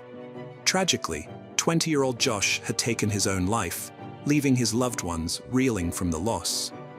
As Doni would later recall, Sarah cried so intensely that her tear ducts dried up. Under Josh's obituary, her message still remains, promising to love her son forever. Sarah and her brother Josh were extremely close. She was devastated by his passing and the fact that he had taken his own life. Rather than letting the pain overwhelm her, Sarah decided to pursue psychology to help people struggling with mental health issues in the future. Sarah had been in touch with Nico Carson, a guy from the Netherlands, for a while. She decided to move there and enroll at Erasmus University in Rotterdam, where she began studying psychology. Nico, being a native speaker, helped Sarah navigate her loss, assisted her with her studies, and supported her in any way possible. Although Sarah was dedicated to her studies and work, her passion for music never faded. She reached out to Bernard Allison, a fellow musician and friend she had performed with in the past, to share her excitement about finally saving up enough money to buy the drum kit she had always dreamed of owning. In January 2017, Bernard Allison went on tour in Europe with his band.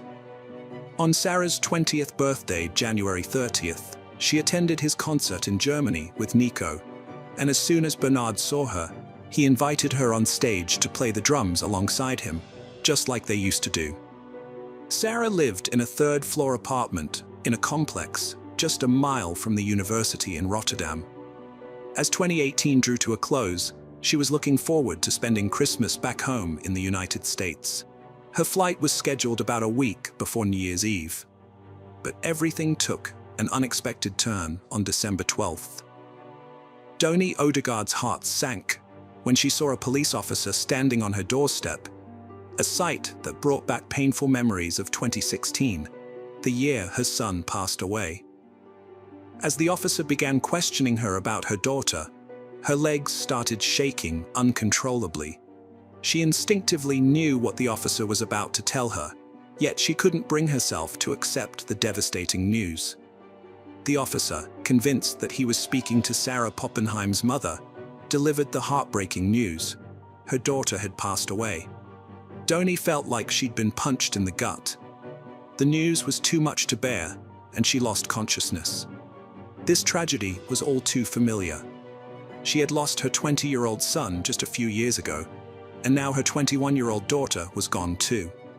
The girl lived in a third-floor apartment in a complex where most residents were students. For the past year, Sarah had rented an apartment there and shared it with Joel Schelling, a fellow student and talented double bass musician like herself. Their shared passion for music brought them together. Sarah was an outgoing and cheerful person, unlike her roommate Joel, who had a short temper and occasionally quarreled with her. Despite his difficult behavior, Sarah was loyal and didn't want to abandon him to his problems, possibly because she remembered what had happened to her brother.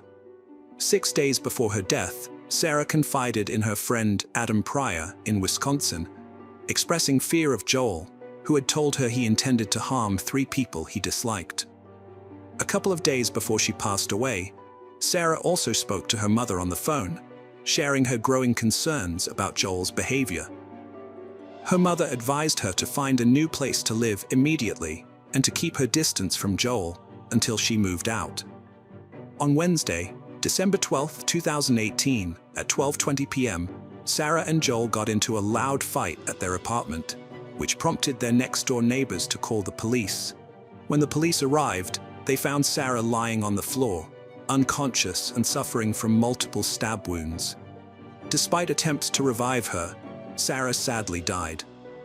Joel, her roommate, was not present at the scene. It seemed he had fled, and the police launched a search for him.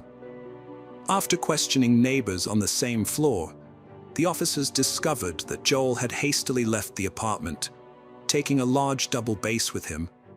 This unusual detail was included in the description sent out to authorities less than 2 hours after the crime. The police eventually tracked down 23-year-old Joel Schelling at Eindhoven train station, about 60 miles from Rotterdam. As it turned out, Joel was heading to visit his parents, who lived in Eindhoven. During the train ride, he called his mother and confessed to killing Sarah. The judge ordered Schelling to be held for 14 days to determine if he suffered from mental health issues. An autopsy revealed that Sarah's body had 27 stab wounds, including several in her neck, abdomen, and back. 2 days after Sarah's death, Doni Odegaard traveled to the Netherlands to arrange for her daughter's body to be returned to their home country. This required raising $40,000, which the family was able to do with the help of supportive individuals. Doni's first priority was to discover if Sarah had reported to the police that her roommate was planning to attack 3 people. It turned out that Sarah had not contacted the authorities. However, she had reached out to social workers who assist people with psychological difficulties. These social workers visited Schelling and found him to be calm, straightforward, and coherent in his answers, giving them the impression that he was normal. The next day, Sarah had to contact social services again. This was because Schelling, in a rage, started hitting himself with a hammer and threatened to harm several people soon. Sarah was worried that Joel would discover she had reported him to the authorities. However, the social worker didn't have time to respond to Sarah's second request because she had already died. Schelling was accused of causing Sarah Poppenheim's death. He admitted his guilt, but claimed he didn't recall taking her life. He remembered the fight, but when he came to, he was already in the shower, cleaning himself. The trial began in March 2019. Sarah's mother, Doni Odegaard, attended every hearing, relying on an interpreter to understand the proceedings. During the trial, Schelling claimed he suffered from delirium and heard voices in his head. When the judge asked Schelling if the voices in his head had told him to fight Sarah, he said he didn't know and couldn't recall. He also claimed he didn't remember what sparked the fight between them. Before the verdict was announced in December 2019, medical experts testified that Schelling suffered from multiple mental health disorders and required long-term treatment. However, they concluded that he was still responsible for taking Sarah Poppenheim's life.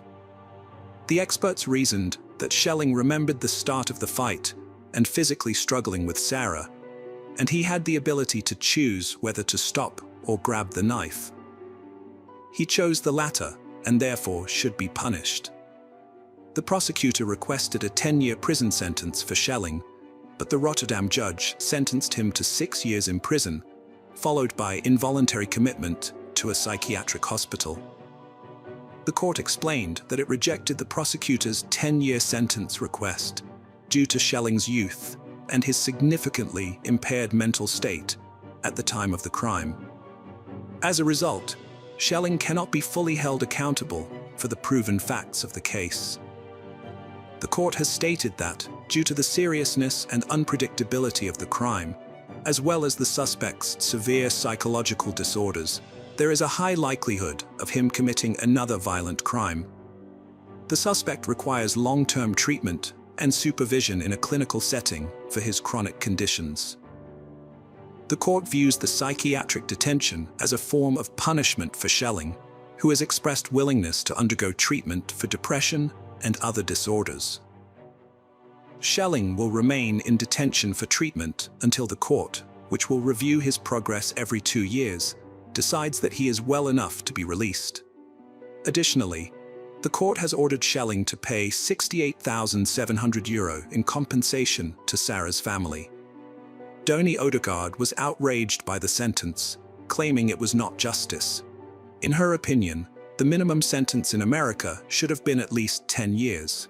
She pointed out that Schelling could have faced life imprisonment or even the death penalty, ensuring he would never have the chance to commit such a heinous crime again. Her main concern was that Schelling might be released on parole in just 4 years, a prospect she vowed to fight against, using every means at her disposal to keep him incarcerated for as long as possible.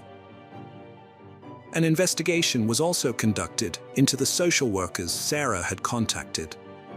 The conclusion was that they were not culpable, as they lacked the necessary expertise to identify the disorders Schelling was subsequently diagnosed with.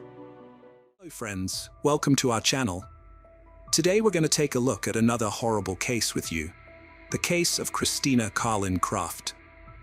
Christina Rose Carlin-Craft was born on November 11, 1983, in a coastal town in southern New Jersey, to Stuart Craft and Deanne Carlin. She had a natural flair for being in front of the camera, which would eventually shape her career path. After graduating from high school in Linwood in 2000, Christina worked as a waitress in southern New Jersey and later at the Borgata Hotel Casino and Spa in Atlantic City for several years.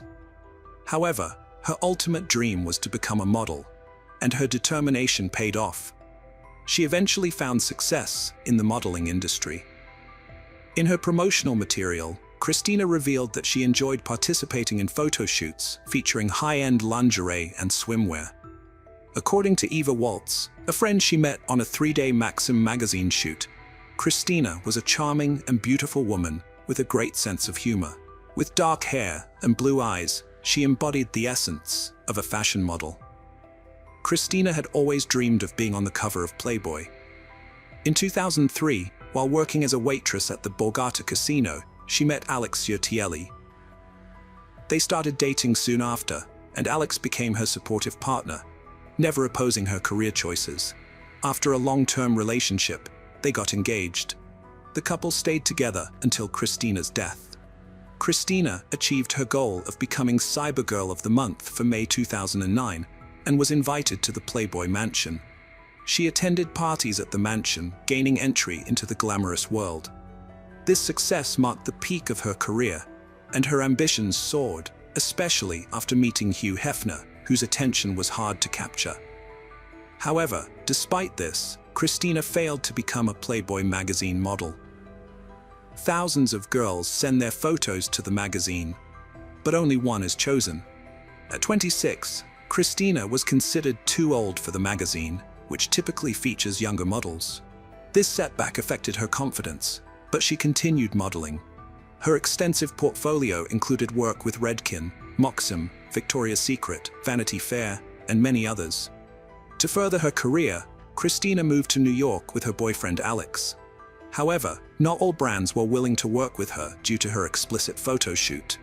Christina's career began to decline after her appearance in Playboy, ultimately coming to an end.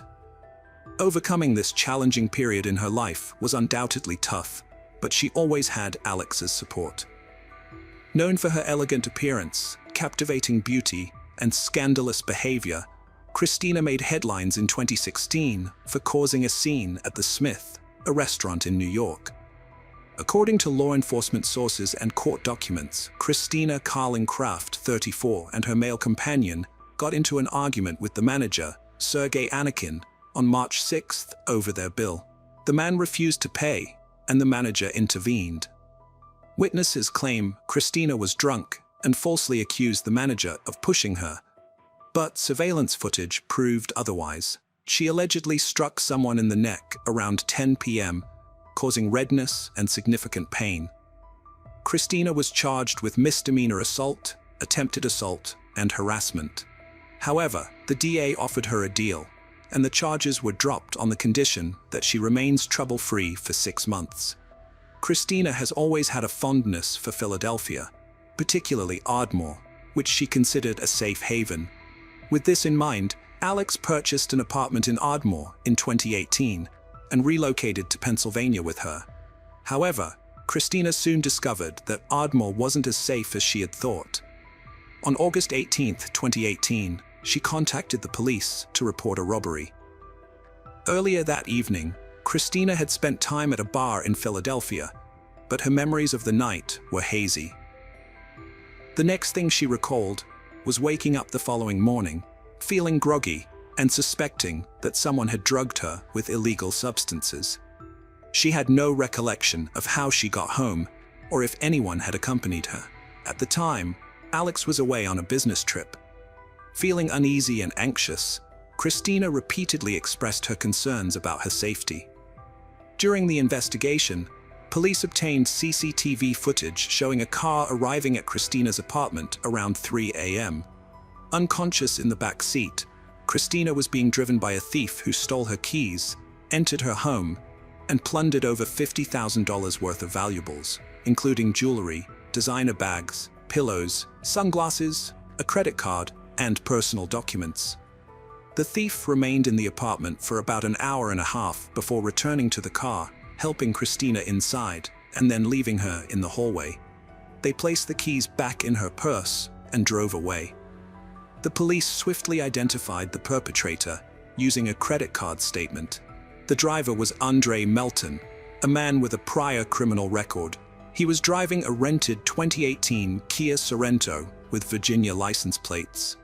Witnesses reported seeing the same car near Christina's house on August 17th, which was confirmed by police using specialized license plate recognition software. While the police were still searching for Andre Melton to recover Christina's stolen items, a far more serious crime took place. Just 4 days later, on August 22, 2018, Alex Celli called the police, asking them to check on his girlfriend, Christina Carling-Craft, as he was unable to contact her and was on his way home. Christina wasn't answering her calls or texts. Upon arriving home, Alex found the apartment door locked from the inside. He then checked the security system, revealing that someone had opened the front door and the balcony door during the night. The police were called to the address and had to force entry by breaking down the front door, which was locked from the inside. Upon entering the apartment, they were immediately met with signs of a crime scene, including visible blood. A body lay on the bed, covered with a blanket. Lifting the blanket, they found a woman who had been severely beaten. Unfortunately, it was Christina Carling-Craft, and she was already dead. Her body showed signs of blows all over, and her nose was broken. There was also a strangulation mark around her neck.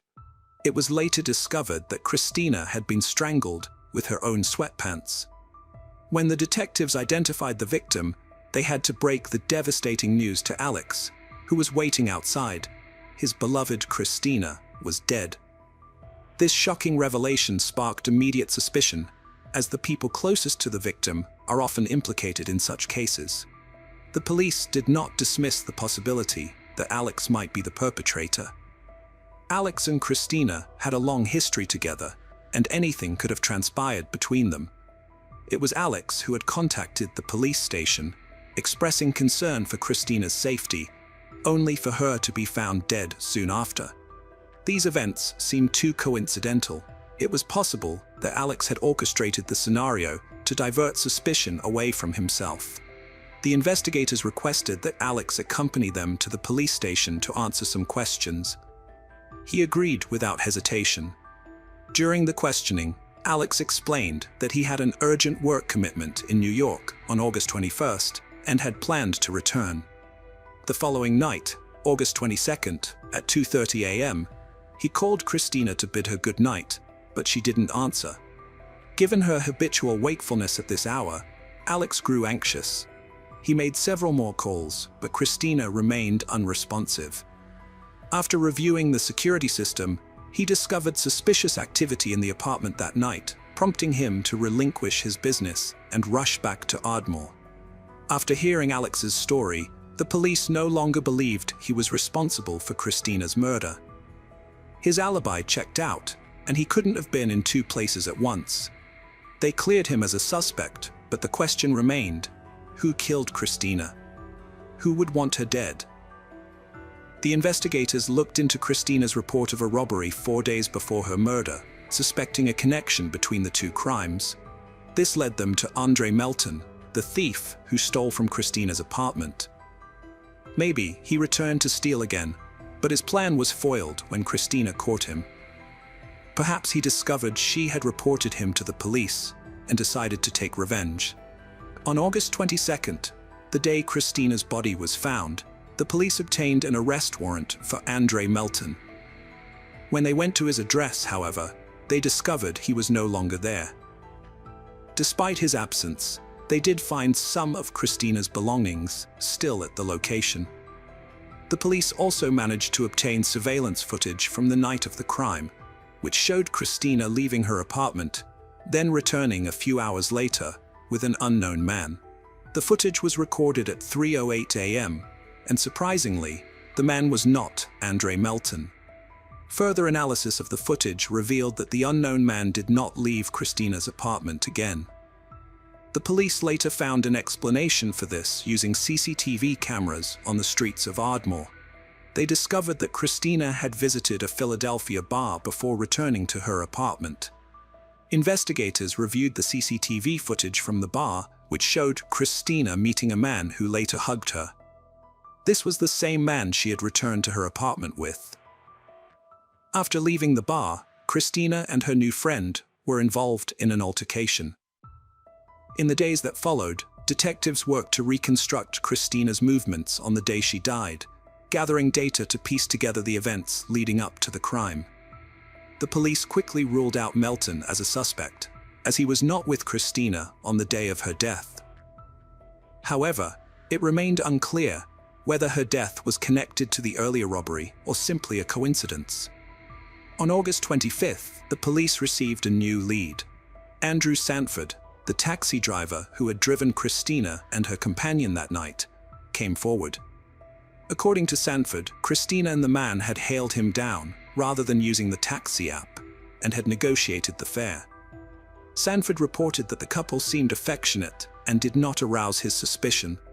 When they arrived at their destination, Christina got out and directed Sanford where to go. It turned out that she didn't have any cash and offered to leave her credit card, but Sanford declined. Her friend then offered him $100 to wait for 10 to 15 minutes while they went inside. Sanford left 20 minutes later, as neither Christina nor her companion had returned. The couple, Christina and Alex, entered their second-floor apartment around 3 a.m. About an hour later, at 4 a.m., Christina made a call to her cousin, but she didn't speak. Instead, her cousin heard a man's voice in the background, warning Christina not to call the police. The call abruptly ended before the cousin could gather more information. It remains unclear why the cousin didn't call 911 after hearing this. The police were able to piece together the crime's timeline thanks to the door sensors in the apartment, which recorded exact times for each door opening. The records showed that someone opened the door at 3:08 a.m. and again at 5:10 a.m. Around the same time, the system detected that someone had opened the sliding glass door on the balcony, which explained why the surveillance cameras didn't capture the moment when the man Christina met at the bar left. When the police arrived after Alex's call, they found Christina alone in the apartment, leading them to assume that the perpetrator had jumped off the balcony. Police sought public's help through media, releasing surveillance images of two men, Andre Melton and the one at Christina's apartment the night she died. In a surprising turn of events, Andre Melton, whose whereabouts were still unknown to the detectives, contacted the police himself. He confessed to stealing valuables from Christina, but vehemently denied any involvement in her murder. The police were perplexed by this unexpected call, as they were still unable to establish a definitive link between the theft and Christina's death. It was possible that this was all part of a strategy devised by the two suspects. It seemed that Melton's intention was not to surrender to the authorities, but to proclaim his innocence in Christina's murder. On August 26th, the police station received an anonymous call from a man who claimed to know one of the suspects featured in the released pictures. He shared a room with the suspect at a psychiatric clinic in Philadelphia. The caller revealed that the suspect had previously chased a woman in Love Park, Philadelphia, and followed her into the local family court building, where he molested her and became aggressive, shouting and causing destruction. The incident led to a 2-hour stay in a psychiatric hospital, costing $70. However, the suspect was admitted without being identified, as no one wanted to deal with him. The police were left with a mystery on their hands. The caller then provided even more critical information, stating that the suspect bragged about recently strangling a woman, taking great pleasure and satisfaction from the act. Upon hearing this, investigators strongly believed that they had found the killer of Christina Carlin Craft. The police station received another call from a man who claimed to be a relative of the suspect from Philadelphia. He identified the man in the photo as Jonathan Wesley Harris, who had previously served a prison sentence for robbery. Harris was released from prison on July 15th, just 5 weeks before Christina's death. After conducting a thorough background check, investigators concluded that Andre Melton and Jonathan Harris had no connection and had never crossed paths before. Therefore, the police ruled out any possibility of a link between the two crimes. Furthermore, the police gained access to Harris's phone records, which revealed that he had sent several messages on August 22nd. One of the texts mentioned that he had met an attractive woman and was planning to visit her apartment on August 28th. With this new evidence, the police obtained an arrest warrant for Jonathan Harris and deemed it crucial to apprehend him as soon as possible, as they were unsure of his next move.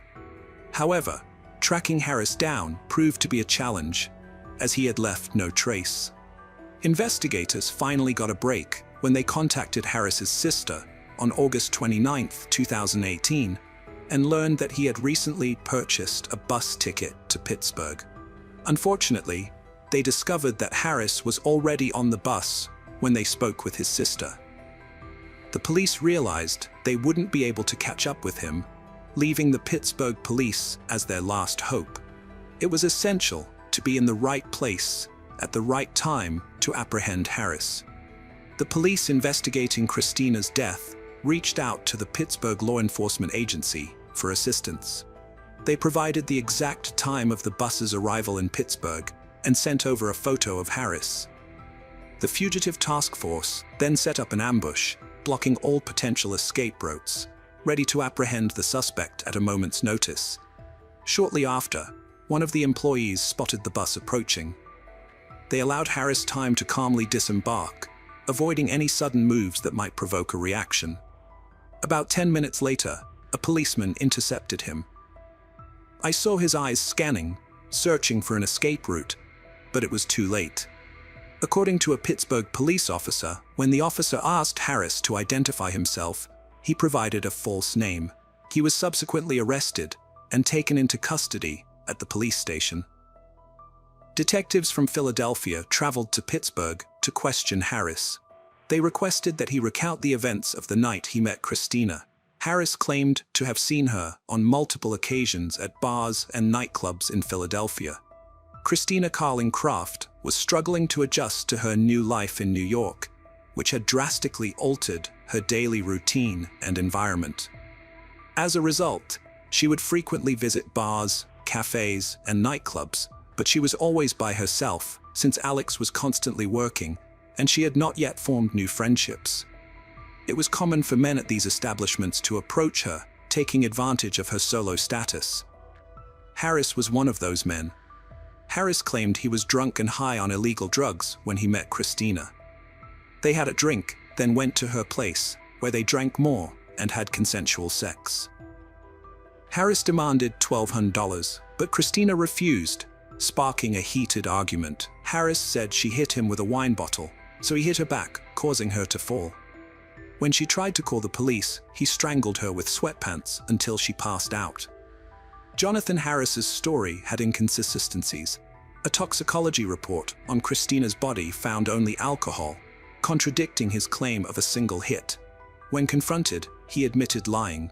Initially, Harris denied involvement, but later confessed to beating her, saying, "I panicked," and covering her because he didn't want to see her. When the trial began, Harris, despite having confessed to the crime, pleaded not guilty, like many other criminals who later retract their confessions. However, the investigators had assembled a substantial amount of evidence, making it difficult for Harris and his lawyer to build a strong defense. They anticipated a sentence of 22 to 40 years for third-degree murder and attempted to avoid a life sentence. Nevertheless, the prosecutors presented overwhelming evidence that convinced the court that the crime was premeditated. During the trial, the court heard testimony from a man who had shared a room with Harris at a psychiatric clinic. This same man had previously contacted the police. He revealed that Jonathan Harris had earlier confessed to him, stating, "There's nothing like squeezing somebody and feeling the last breath leave their body."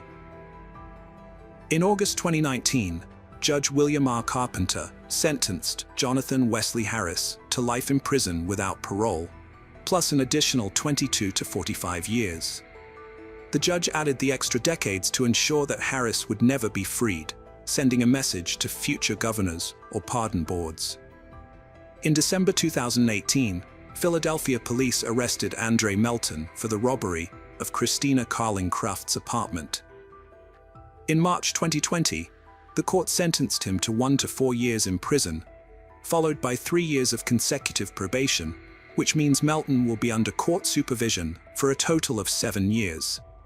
Before learning his fate, Melton said, "I would like to apologize to the family for any grief or pain that I caused. I am not the bad person the district attorney is trying to make me out to be." Hello friends, welcome to our channel. Today, we're going to take a look at another horrible case with you. The case of Zoe Nelson. Zoe Nelson was born on August 13, 1992 in Wishaw, Scotland. At the age of 18, she lived with her mother, stepfather, and 2 younger sisters, including 16-year-old Laura Ann, in New Mains, a village on the eastern edge of Wishaw, about 18 miles southeast of Glasgow. Zoe attended Motherwell College, where she was a popular student with many friends. A complicated romantic situation developed when both Zoe and her sister Laura Ann became involved with the same 20-year-old man, Robert Bain, who lived with his grandparents about a mile from the Nelson family home.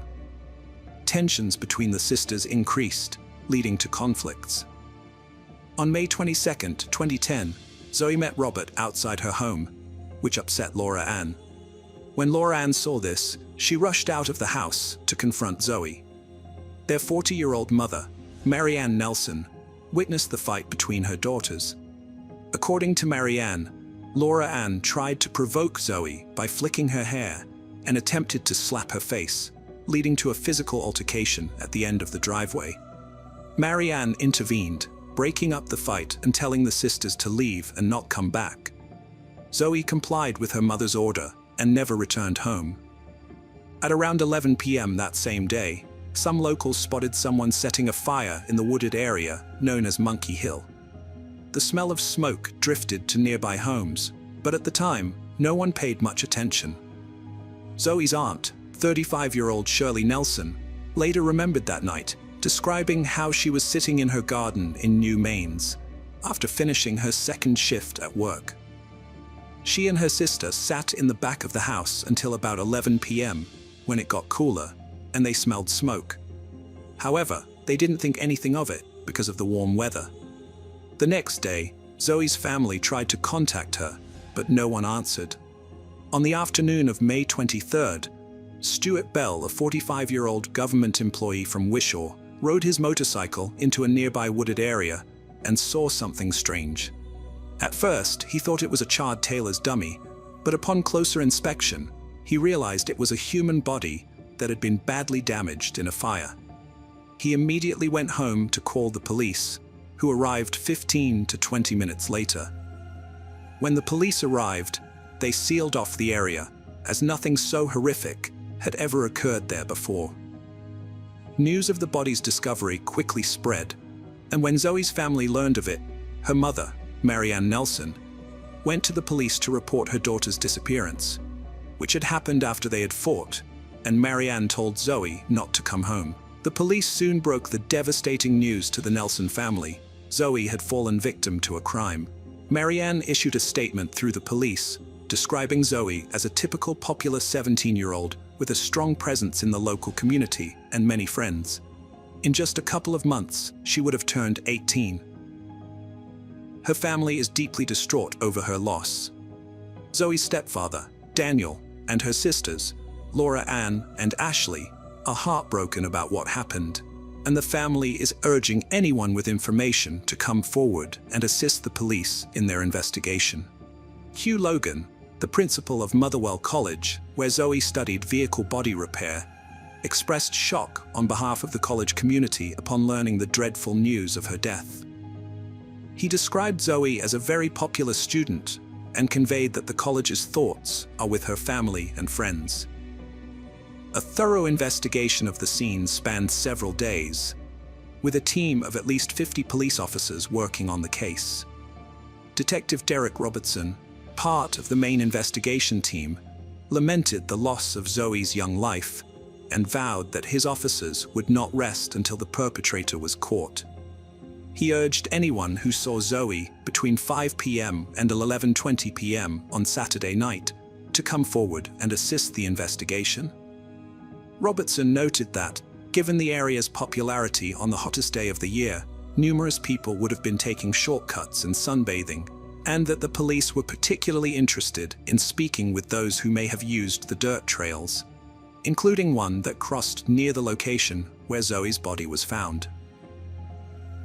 Zoe was about 5 feet 6 inches tall, with a heavy build and collar-length brown hair. At the time she went missing, she was wearing gray tracksuit bottoms, a white long-sleeved top, and black Nike trainers.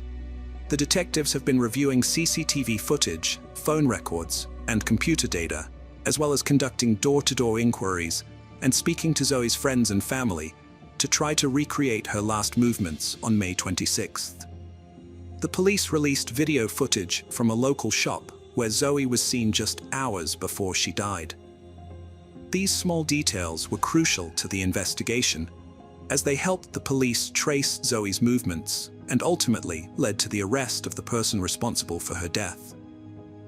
After examining the crime scene, investigators found a red plastic sombrero-shaped cap from a Sierra Silver tequila bottle near the body and an empty bottle of the same brand on the other side of a small walkway nearby. Due to the body being exposed to fire for approximately 7 hours, forensic experts faced limitations in determining the exact cause of death. The body was discovered with a partially melted plastic bag covering most of the face, leading pathologists to conclude that asphyxiation was the most likely cause of death. Despite the damage, the palm of the right hand remained relatively intact, allowing 2 DNA samples to be collected, one matching Zoe Nelson herself, and the other belonging to an unidentified male. Ultimately, the official cause of death was recorded as undetermined. By May 28th, police had gathered several witness statements that provided a disturbing account of Zoe's last days. One witness reported seeing Zoe with a heavily intoxicated and aggressive man at around 5:15 p.m. on May 22nd, who was hitting her on the head. Another witness claimed to have seen Zoe walking with a man with a tattooed face near his home in New Mains. A third witness described seeing Zoe with a similar-looking man in New Mains, who appeared angry, hit a lamppost, and threatened to take someone's life that night.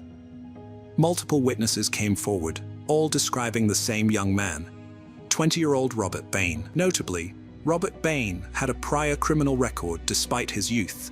He had served 18 months in prison for robbery and was released just 7 weeks before Zoe's death.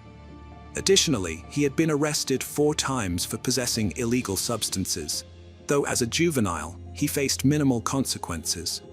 investigators started to view Robert Bain as a prime suspect in the case. Before they could take further action, Bain surprisingly turned up at the police station in Wishaw around 5:50 p.m. on May 28th. He was clearly intoxicated, slurring his words, and wanted to make a statement. Bain claimed that a few days prior, he had been in Motherwell, where he got on a bus to return home. During the journey, he said, a man named Stuart Campbell boarded the same bus. Bain alleged that he approached Campbell and asked if he had been with Zoe on the previous Saturday night. According to Bain, Campbell's response was incriminating. Yes, I took her life. This was the first mention of Stuart Campbell's name during the entire investigation, whereas Robert Bain's name had come up repeatedly. As a result, the police arrested Bain on the same day. A strong justification for Robert Bain's arrest would emerge during his trial. At the time of his arrest, Bain claimed to have last seen Zoe on the morning in May. However, forensic tests revealed incriminating evidence against him. A DNA sample from Zoe Nelson's hand revealed not only her own DNA, but also traces of another person's DNA, which matched part of Bain's DNA profile. Additionally, DNA evidence found on a tequila bottle and its cap, discovered near Zoe's body, matched both Zoe Nelson and Robert Bain. According to the forensic expert, this suggested that both individuals had consumed from the bottle and then replaced the cap. Expert Marie Campbell stated that the scientific findings indicated that Robert Bain's DNA was deposited between Zoe Nelson's fingers and on her right palm.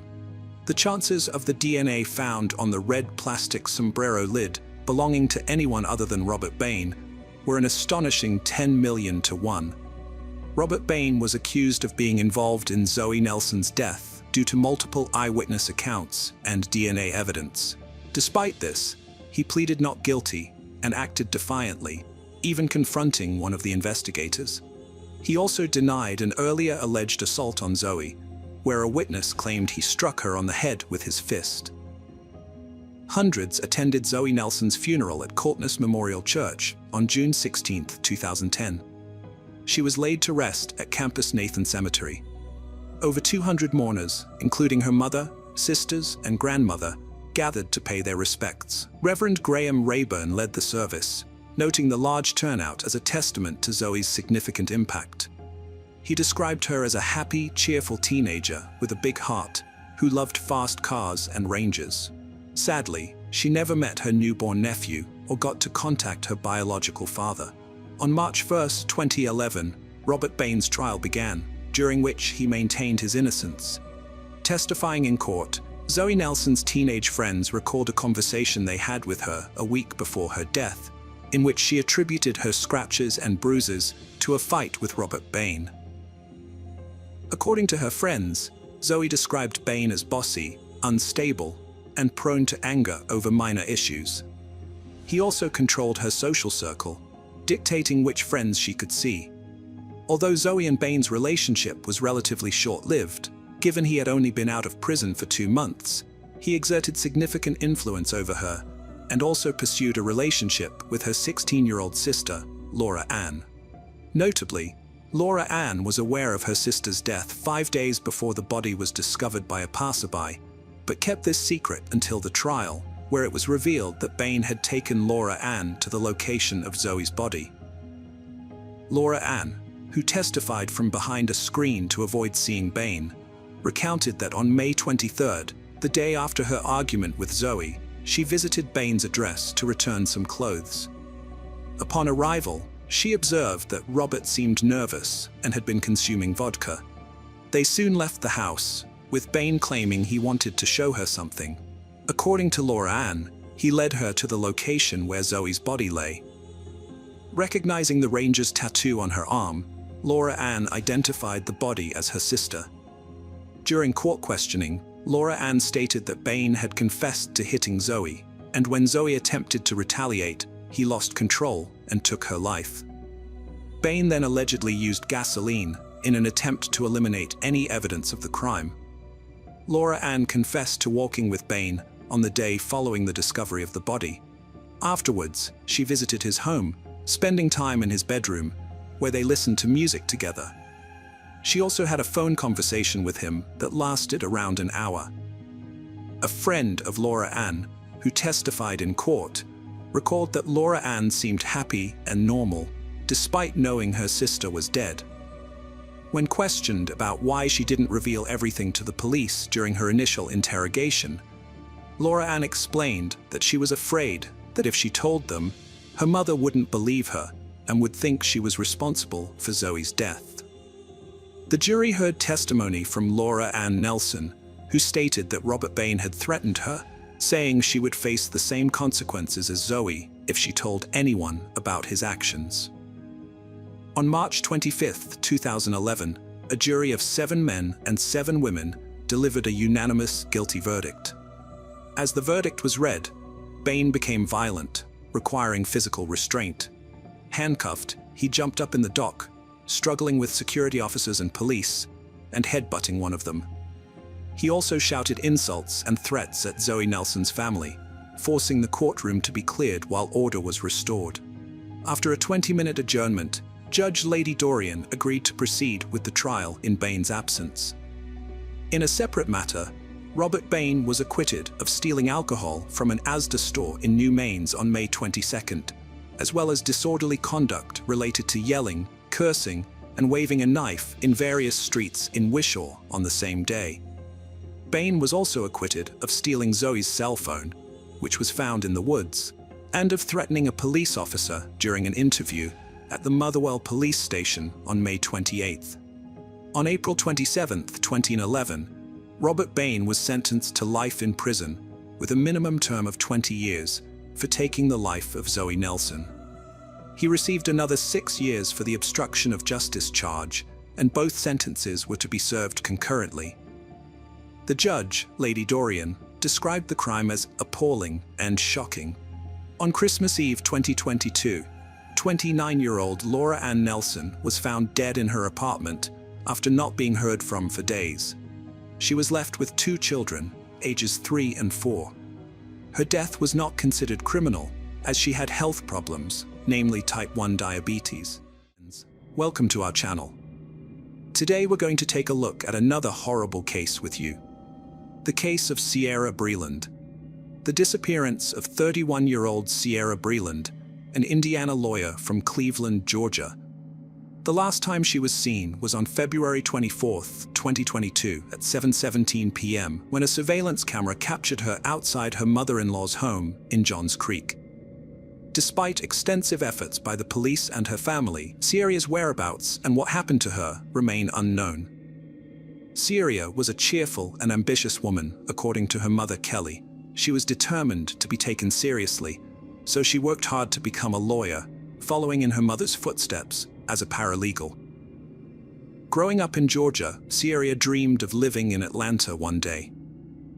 To achieve this goal, she attended the University of Tennessee for college, and then Florida State University for law school. Kelly said Sierra was happy, energetic, loving, and extremely driven in her career. In October 2020, Sierra met Xavier Breland on Tinder, and their relationship quickly developed. 6 months later, the couple got married, and Sierra became pregnant. According to court records, Sierra provided legal assistance to Xavier in his dispute with his ex-wife. The newlyweds decided to start a new life in Carmel, Indiana, where Sierra got a job at a law firm. In 2021, she gave birth to a son named Jackson. Xavier and Sierra appeared to be a perfect couple from the outside, but their relationship was plagued by issues from the early stages. According to Shelby Campbell, Sierra's cousin, the problems between them surfaced shortly after their initial dates. Sierra had told Xavier she wanted no further contact, but he refused to accept rejection. Instead, he began showing up uninvited at her apartment, sitting outside her door. He also sent her threatening messages after seeing her with another man. Sierra warned him she would involve the authorities if he persisted. Despite this, she eventually gave him another chance, and 6 months later, they got married. Shelby and Sierra were inseparable, exchanging daily texts. Sierra confided in her, revealing her fears about her husband. In one message, she wrote, "I'm really struggling to cope with this.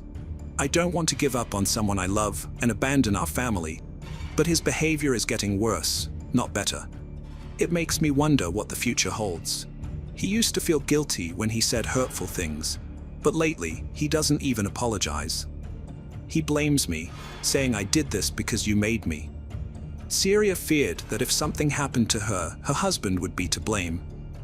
Shelby claims that she frequently advised Sierra to leave her husband, but Sierra understood the importance of planning her exit carefully. The text messages Shelby shared only provide a glimpse into the situation between Sierra and her husband. Sierra did call the police on multiple occasions, and law enforcement responded to her residence in both Georgia and Indiana multiple times. According to Campbell, by the time the police arrived, Sierra would have calmed down enough to cover for her husband, denying any abuse.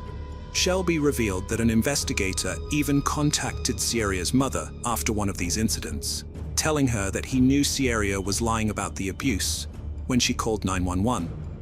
The investigator had seen this pattern before and was worried that something terrible might happen to Sierra. Sierra was determined to leave her husband Xavier and had been secretly building up a bank account to prepare for her independence. Despite sending messages to Xavier claiming she loved him, she had reached the conclusion that she couldn't afford to stay in the troubled relationship. Aware of their daughter's difficulties, Sierra's parents, Kelly and Nick, encouraged her to break free from Xavier and promised her a safe haven back at home if she needed it. Sierra's decisive trip to Georgia began when she and Xavier packed up their baby and large dog into a 2017 white Volkswagen Tiguan for the 11-hour drive south. According to her family, Sierra arrived at her parents' house on February 19th, where she spent the night reconnecting with relatives she hadn't seen since moving to Indiana. Although it seemed like a brief visit, Sierra had made up her mind not to return to Indiana, marking a new chapter in her life. Xavier was interested in this trip because his mother lived in Georgia, just like Sierra's mother. However, Xavier didn't know that Sierra didn't plan to return to Indiana. Sierra had told her mother that she was going to find a job in Georgia and that she was getting a divorce due to her husband's increasing abusive behavior. On Saturday, February 19th, Sierra arrived at her parents' house in Cleveland, Georgia, where she spent the night. She reassured them that she wanted a divorce and wouldn't return to Indiana. On Sunday, February 20th, Sierra left her parents' house to pick up her son, Jackson, from her mother-in-law's house in Johns Creek, Georgia, about an hour away. Before leaving, Sierra sent a text to her cousin, Shelby Campbell, saying, "I'm at Xavier's mom's house. He won't give me Jackson, so I'm waiting to get him so I can leave." On Monday, February 21st, at 11:17 p.m., Sierra sent a text to her father, Nick, saying, "I'll be back in the morning if that's okay." Nick responded the next day, telling her it was okay and that she didn't have to ask. When Nick didn't hear back from Sierra, he reached out to her again. She replied that everything was okay and that she had been feeling a bit sick. Nick contacted her again on Wednesday to ask if she was feeling better, but he didn't receive a response. He sent another text on Thursday, February 24th, but there was still no response. By Friday, Sierra's loved ones were getting concerned because she hadn't responded, which was out of character for her. On the evening of Saturday, February 26th, Nick received a call from an unknown number based in Indiana. Initially, Nick didn't panic, assuming Sierra was still in Georgia, so he answered the call. The caller claimed to be a police officer and broke the news that Sierra had been reported missing. Apparently, her husband, Xavier, had filed a missing persons report. This revelation left the family in shock, as they had been under the impression that Sierra was still in Georgia, despite her uncharacteristic silence. What's especially puzzling, according to Shelby Campbell, is that Xavier never reached out to anyone to check on Sierra's whereabouts. He didn't call or notify anyone, which made the situation even more baffling. After speaking with the Carmel police, Sierra's father decided to call Xavier. In their conversation, Sierra's father pressured Xavier to tell the truth, reminding him that Sierra had warned her family that Xavier would be responsible if anything happened to her. Xavier responded by telling him to go to hell and then hung up the phone. After Nick called Xavier's father, who lived next to Sierra and Xavier in Carmel, the father claimed he never saw her. This was confirmed by a press release from the Carmel Police Department in Indiana on March 2nd. Xavier Breland had earlier reported Sierra missing to the police department on Saturday, February 26, 2022. During their investigation, detectives discovered a video recording that showed Sierra's last known location, her mother-in-law's house in Georgia, on February 24 at 7:07 p.m. According to the Carmel Police Department's official report, nothing unusual happened in the video. On February 25th, Sierra left her home in the Brookstone Park subdivision in Carmel, Indiana, around 1 p.m. to walk to a nearby store. At the time, she was wearing a black top and purple shorts, and the temperature was around 20 degrees. However, police reported that she never arrived at the store, and there was no surveillance video of her entering the store. Sierra's family was concerned when she vanished, leaving behind 3 phones, ID, and credit cards. They knew she'd never leave without telling them, especially not her 5-month-old son. Her mom, Kelly, revealed Sierra had confided in her about financial struggles and alleged abuse from her husband, who used their child to control her. Kelly was adamant Sierra wouldn't abandon her son, believing she'd be dead before doing so. On February 28, 2022, 2 days after reporting his wife Sierra missing, Xavier had an unexpected visit from the police at his doorstep. According to court documents, there was an accidental discharge of a firearm at a residence on Baldwin Lane. Xavier claimed to have been moving a Christmas tree in the garage when he heard the gunshot, prompting him to run outside. He then returned to the garage, found the gun, and unloaded it before calling the police to report the incident himself. The investigation revealed that there were 2 guns in his house. However, the police did no information across Metro Atlanta. The family requested anyone who saw a white 2017 Volkswagen Tiguan with Georgia license plate RMB 5869, which had a university law school frame around the plate, to contact the police. The vehicle was searched for evidence by forensic investigators and subsequently released. As Sierra was last seen at her mother-in-law's house in Georgia, police suspected that her disappearance might be linked to something that occurred at this location. Police traced the route Xavier took back to Indiana, but were unable to confirm whether Sierra was in the car. Notably, Xavier was the only person who got out of the white Volkswagen at gas stations and shops. The level of cooperation from Xavier's mother during the investigation remains unclear, but law enforcement officials confirmed that evidence was collected from the residence through a search warrant as part of their investigation. Johns Creek investigators, including forensic experts and cadaver dogs, searched the area for signs of a struggle or clues to the couple's disappearance. Despite a K-9 unit's involvement, no scent trail was found, and gathered evidence remains undisclosed due to the ongoing investigation. Xavier Breland was arrested in Georgia on March 16, 2022, for aggravated stalking. This stemmed from a 2021 incident where he hid a tracking device to stalk the mother of his child, who had a restraining order against him. He was later found not guilty, but arrested again and extradited to Indiana for unlawful possession of a firearm. Xavier Breland asked a judge to lower his bond to an affordable amount for his mother. The court initially set it at $35,000, but prosecutors requested $50,000. After Breland appealed, the judge set it at $100,000. He was released in February 2023 after posting bail. Sierra's disappearance remains a mystery despite extensive searches. She was last seen at a store, and investigations have pinpointed several potential locations.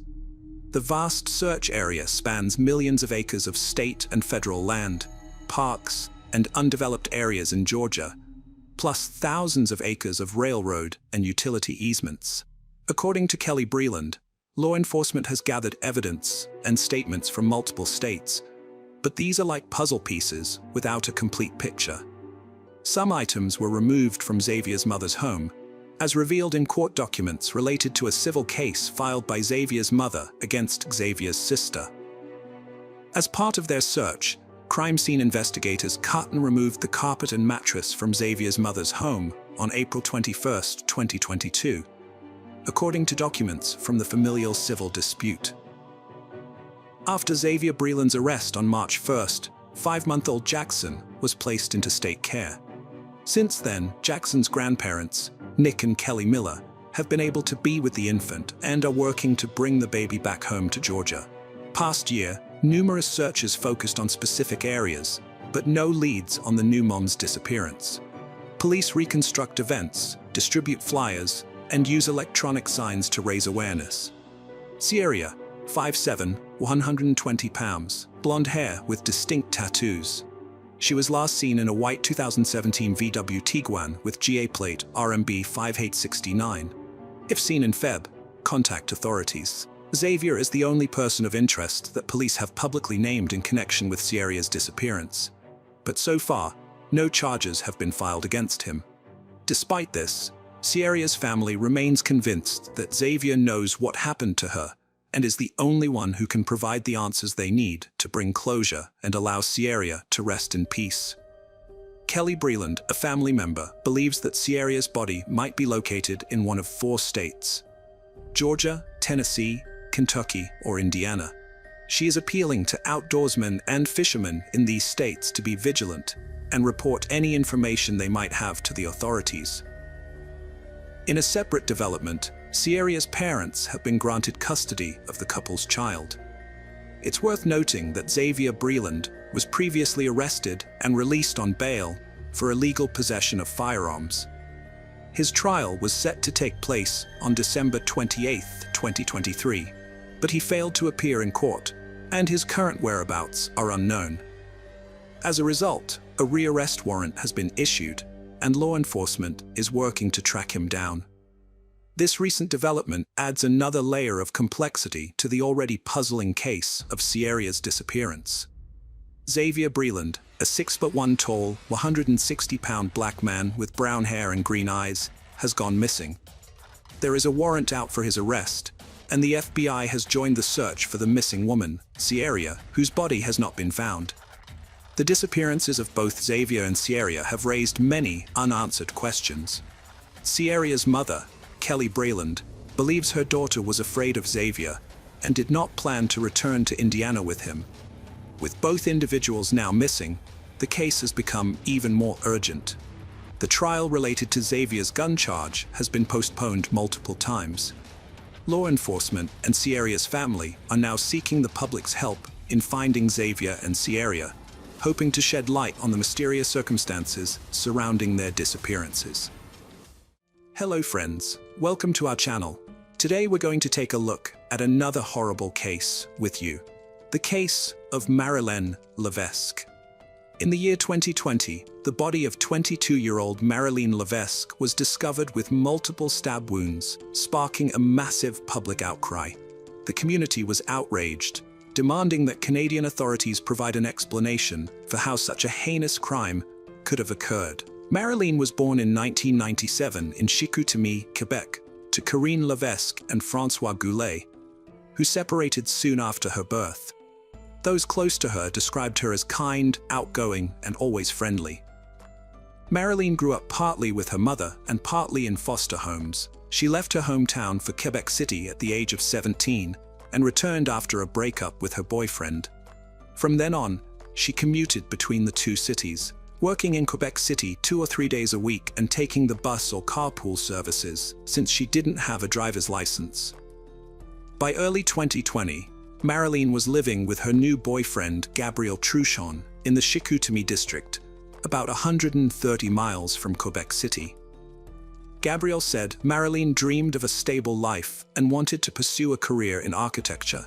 Tragically, on January 22, 2020, everything changed. Marilyn was in Quebec City for work, while Gabriel stayed in Chicoutimi. At around 9 p.m., Gabriel became worried when he couldn't reach Marilyn after several attempts to contact her. He then texted her co-workers, hoping someone had seen her. Soon, Gabriel received a call from an unknown number. The caller, identifying himself as a police officer, told Gabriel that Marilyn had been found dead. Forensic experts later determined that she died from multiple stab wounds, with more than 50 wounds on her body. To continue with Marilyn's story, let's go back 17 years. In 2003, Chantal Deschênes, a 32-year-old bartender at a Quebec hotel, met Eustachio Galles, her 36-year-old boss, who oversaw the hotel's guest meals. Soon after, Chantal and Eustachio started a passionate romance. At the time, Chantal was a single mother of 2 girls, aged 10 and 6, whose fathers she had not lived with for several years. Eustachio, on the other hand, had been married to Joanne Lafront since 1996 and had 3 children with her. Their relationship was tumultuous, marked by instances of physical violence.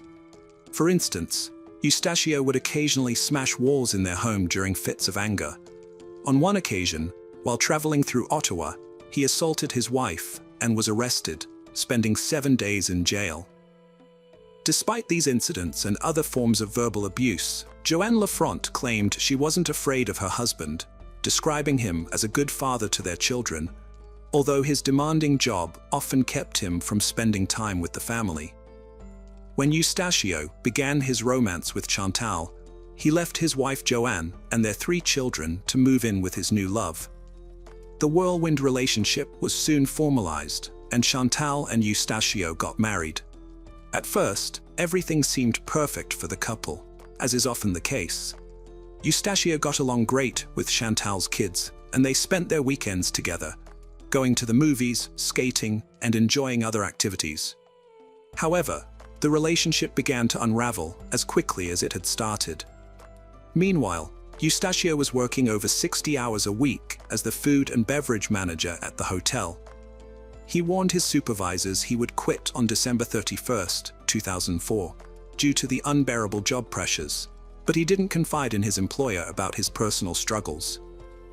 Eustachio Galles and Chantal Deschênes had a highly complex and often volatile relationship. According to recent accounts from witnesses, Galles was intensely jealous, while others claimed that both partners were possessive and frequently argued about it. Friends close to the couple revealed that Galles would sometimes shout, but never physically harmed Chen, who would often retaliate by insulting or even slapping him. The tension in the relationship climaxed on October 21, 2004. That morning, Eustachio and Chantal returned home after a night shift at the hotel. Chantal's 2 daughters were still asleep, having spent the evening with Joanie Heon, their babysitter, who slept over at their house because their mother worked the night shift. From the couple's conversation, Joanie learned of the night's argument between them. The babysitter left the house around 7:15 a.m., and the children were supposed to go to school around 8 a.m. Before leaving for school, the girls went in to greet their mother, who was in the bedroom with Eustachio. It was the last time they saw their mother alive. At 1:29 p.m., Eustachio Galles went to his ex-wife Joanna Lafrance's home to drop off his cash savings. While there, he called the police and confessed to killing his wife, Chantal. 10 minutes later, at 1:39 p.m., the police arrived at Joanna's home, where Galles repeated his confession and surrendered.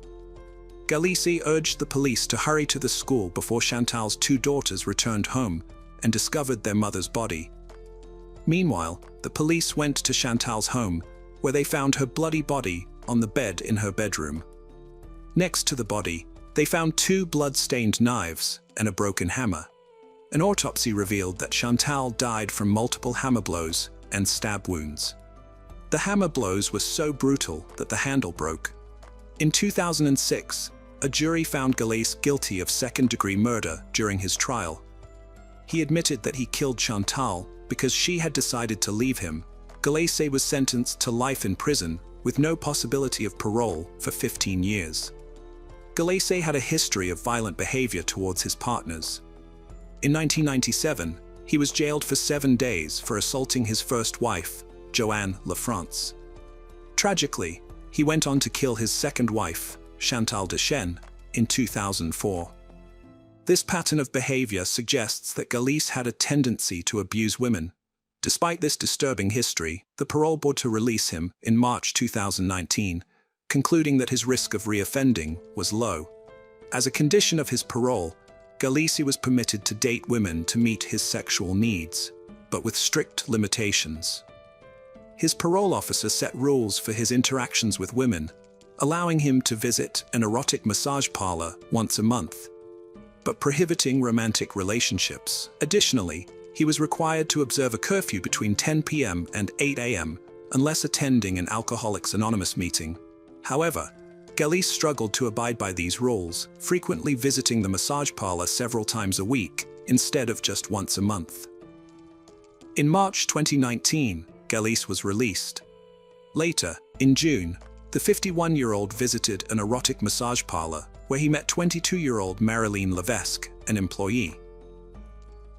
Although Marilyn's family knew she earned a living by providing intimate services, she rarely discussed it with them, and when she did, it was often in a light-hearted or joking manner. Those close to her described her as sensitive. However, she had become rigid about her job, and her relatives believed part of her wanted to change her life and quit. Yet, it's not easy to revert to minimum wage after becoming accustomed to earning the equivalent of 2 weeks' work in just 2 hours. How did Marilyn end up in prostitution? The circumstances are unclear, but one thing is certain: her childhood was difficult. She was placed in foster homes repeatedly. Marilyn's boyfriend and close friends were aware of her workplace and the nature of her job. According to a friend, Marilyn didn't have conflicting feelings about her profession. She openly discussed it without pride or shame. Since she worked in Quebec, 100 miles from their home, her boyfriend didn't object to her occupation. Gallice, who was largely left to his own devices, began visiting a massage parlor multiple times a week. Although he seemed reformed to the parole board, his fundamental nature remained unchanged. On several occasions, he became violent towards female employees, resulting in him being banned from the establishment. Unbeknownst to the staff, Gallice was a convicted criminal who had served time in prison for murdering his wife. In late summer 2019, when it was discovered that Gallice had assaulted multiple women at a massage parlor, the parole board prohibited him from visiting erotic massage parlors, warning him that he would face imprisonment if he didn't comply.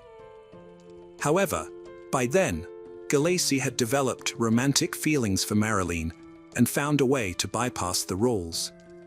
He offered her $1,300 Canadian to meet him in a hotel room, which she accepted. This was their first encounter outside of a massage parlor, and it happened without any issues. Gallice felt deeply sympathetic towards Marilyn, so he started opening up to her about his emotional struggles. He shared with her how much he still missed his late wife, whom he had mourned for 15 years. But he didn't reveal that he was responsible for her death. After this, Gallice began to sense that Marilyn was distancing herself from him, and their connection was deteriorating. He felt rejected, which sparked anxiety and jealousy within him. Gallice scheduled another hotel meeting with Marilyn for January 22, 2020. Marilyn told her boyfriend that she generally avoided hotel meetings, preferring massage parlors instead, as they had guards to protect the workers from potential issues and to escort troublesome clients out. However, the attractive offer of $2,000 convinced Marilyn to agree to another hotel meeting. Around 8:30 p.m., after dinner, the couple went to their hotel room. At 11:35 p.m., Gallice arrived at the police station and, similar to his 2004 case, confessed to murdering Marilyn. The police rushed to the hotel, hoping to find Marilyn still alive. Unfortunately, she had already been killed. The autopsy revealed 57 stab wounds on her body. It was determined that Gallice had spent about 2 hours at a bar before surrendering to the police, during which time he got rid of the murder weapon and Marilyn's cell phone. A terrible event occurred, but it was made even more distressing by the perpetrator's identity, past, and the circumstances surrounding his latest atrocity, sparking widespread outrage and demands for answers from the authorities. Bill Blair, the Secretary of Public Safety, expressed his condolences to Marilene's family and stated that her death was preventable. Quebec Justice Minister Sonia Lebel sought an explanation for how a violent criminal like Gallacy was granted parole and questioned whether the officers involved had sufficient training to assess public safety risks. She also called on Federal Public Safety Minister Bill Blair to investigate the situation. An investigation commission was established to examine the parole board's actions and found deficiencies in their work, case management, and supervision of the offender. The head of the Correctional Service of Canada described Marilene's death as a terrible tragedy that should never have occurred, promising that the Correctional Service of Canada, in collaboration with the parole board, would take significant steps to prevent similar incidents in the future. Despite the high-profile comments, no one faced serious punishment in the end. Some staff members from the parole board were reassigned to different roles, while others were sent for additional training. Unfortunately, there is no way to bring back the young woman who lost her life. It is hoped that her tragic death will make decision-makers think twice about the serious consequences of their actions. As part of a settlement agreement between the authorities and the victim's family, the government provided compensation for her death, which prevented a lawsuit from being filed by her relatives. The amount of compensation remains undisclosed due to confidentiality agreements. It's worth noting that some people even blamed the victim for her own death because of her profession. Gallacy was initially charged with second-degree murder, but the charge was upgraded to first-degree murder after it was revealed that he had planned the crime in advance and purchased the knife beforehand. Gallacy admitted his guilt, confessing that he had deliberately planned the murder. During his trial in February 2020, the prosecutor argued that Gallacy's motivation for the crime was jealousy, resulting from his realization that Marilene was using him for financial gain. On February 27, 2020, the 51-year-old Eustacio Gallacy was convicted and sentenced to life imprisonment. This time, he will be eligible to apply for parole, but not until he has served 25 years, unlike the 15-year requirement following the murder of his wife. Do you think Gallacy will be released again if he lives to be 76 years old? Share your thoughts. Hello friends, welcome to our channel. Today we're going to take a look at another horrible case with you. The case of Agustina Imvinkelried. Agustina was born on June 6, 2001 in Esperanza. Agustina lived with her large family and as the youngest of 5 children, received special treatment. People described Agustina as friendly, kind, and always smiling. Like many young people, she enjoyed going to the movies, bowling, discos, and playing the ukulele with her friends. Esperanza is a small town of around 40,000 residents, where everyone tends to know each other. The limited entertainment options led to the town's young people frequently running into and knowing one another. On the afternoon of January 12, 2019, Agustina's father dropped her off at a friend's house, where a group of 6 planned to gather. The girls had arranged to visit a nightclub and bowling center called Teos together. Agustina told her father she would spend the night at a friend's house. After leaving the club, Agustina sent a message to her boyfriend, Nahuel, asking him to join her, but he declined, saying he was tired. At the club, Agustina and her friends were having a blast, dancing and enjoying the music. By 5 a.m., they decided it was time to head out, but Agustina ran into another group of friends and decided to stick around for a bit longer. A surveillance camera captured her leaving the venue at 5:40 a.m., carrying her cell phone. After leaving the club, Agustina stopped by a fast food stand, waited in line, chatted with an acquaintance, and then headed towards the road. Normally, Agustina's parents knew her whereabouts because she always kept them informed. However, when morning arrived and they didn't receive a text from her saying she had made it to her friend's house safely, they grew concerned and tried to reach her. But her phone was unavailable. Her friend told the worried parents that Agostina hadn't returned from the club. Agostina's parents then contacted all her acquaintances, but no one knew where she might be.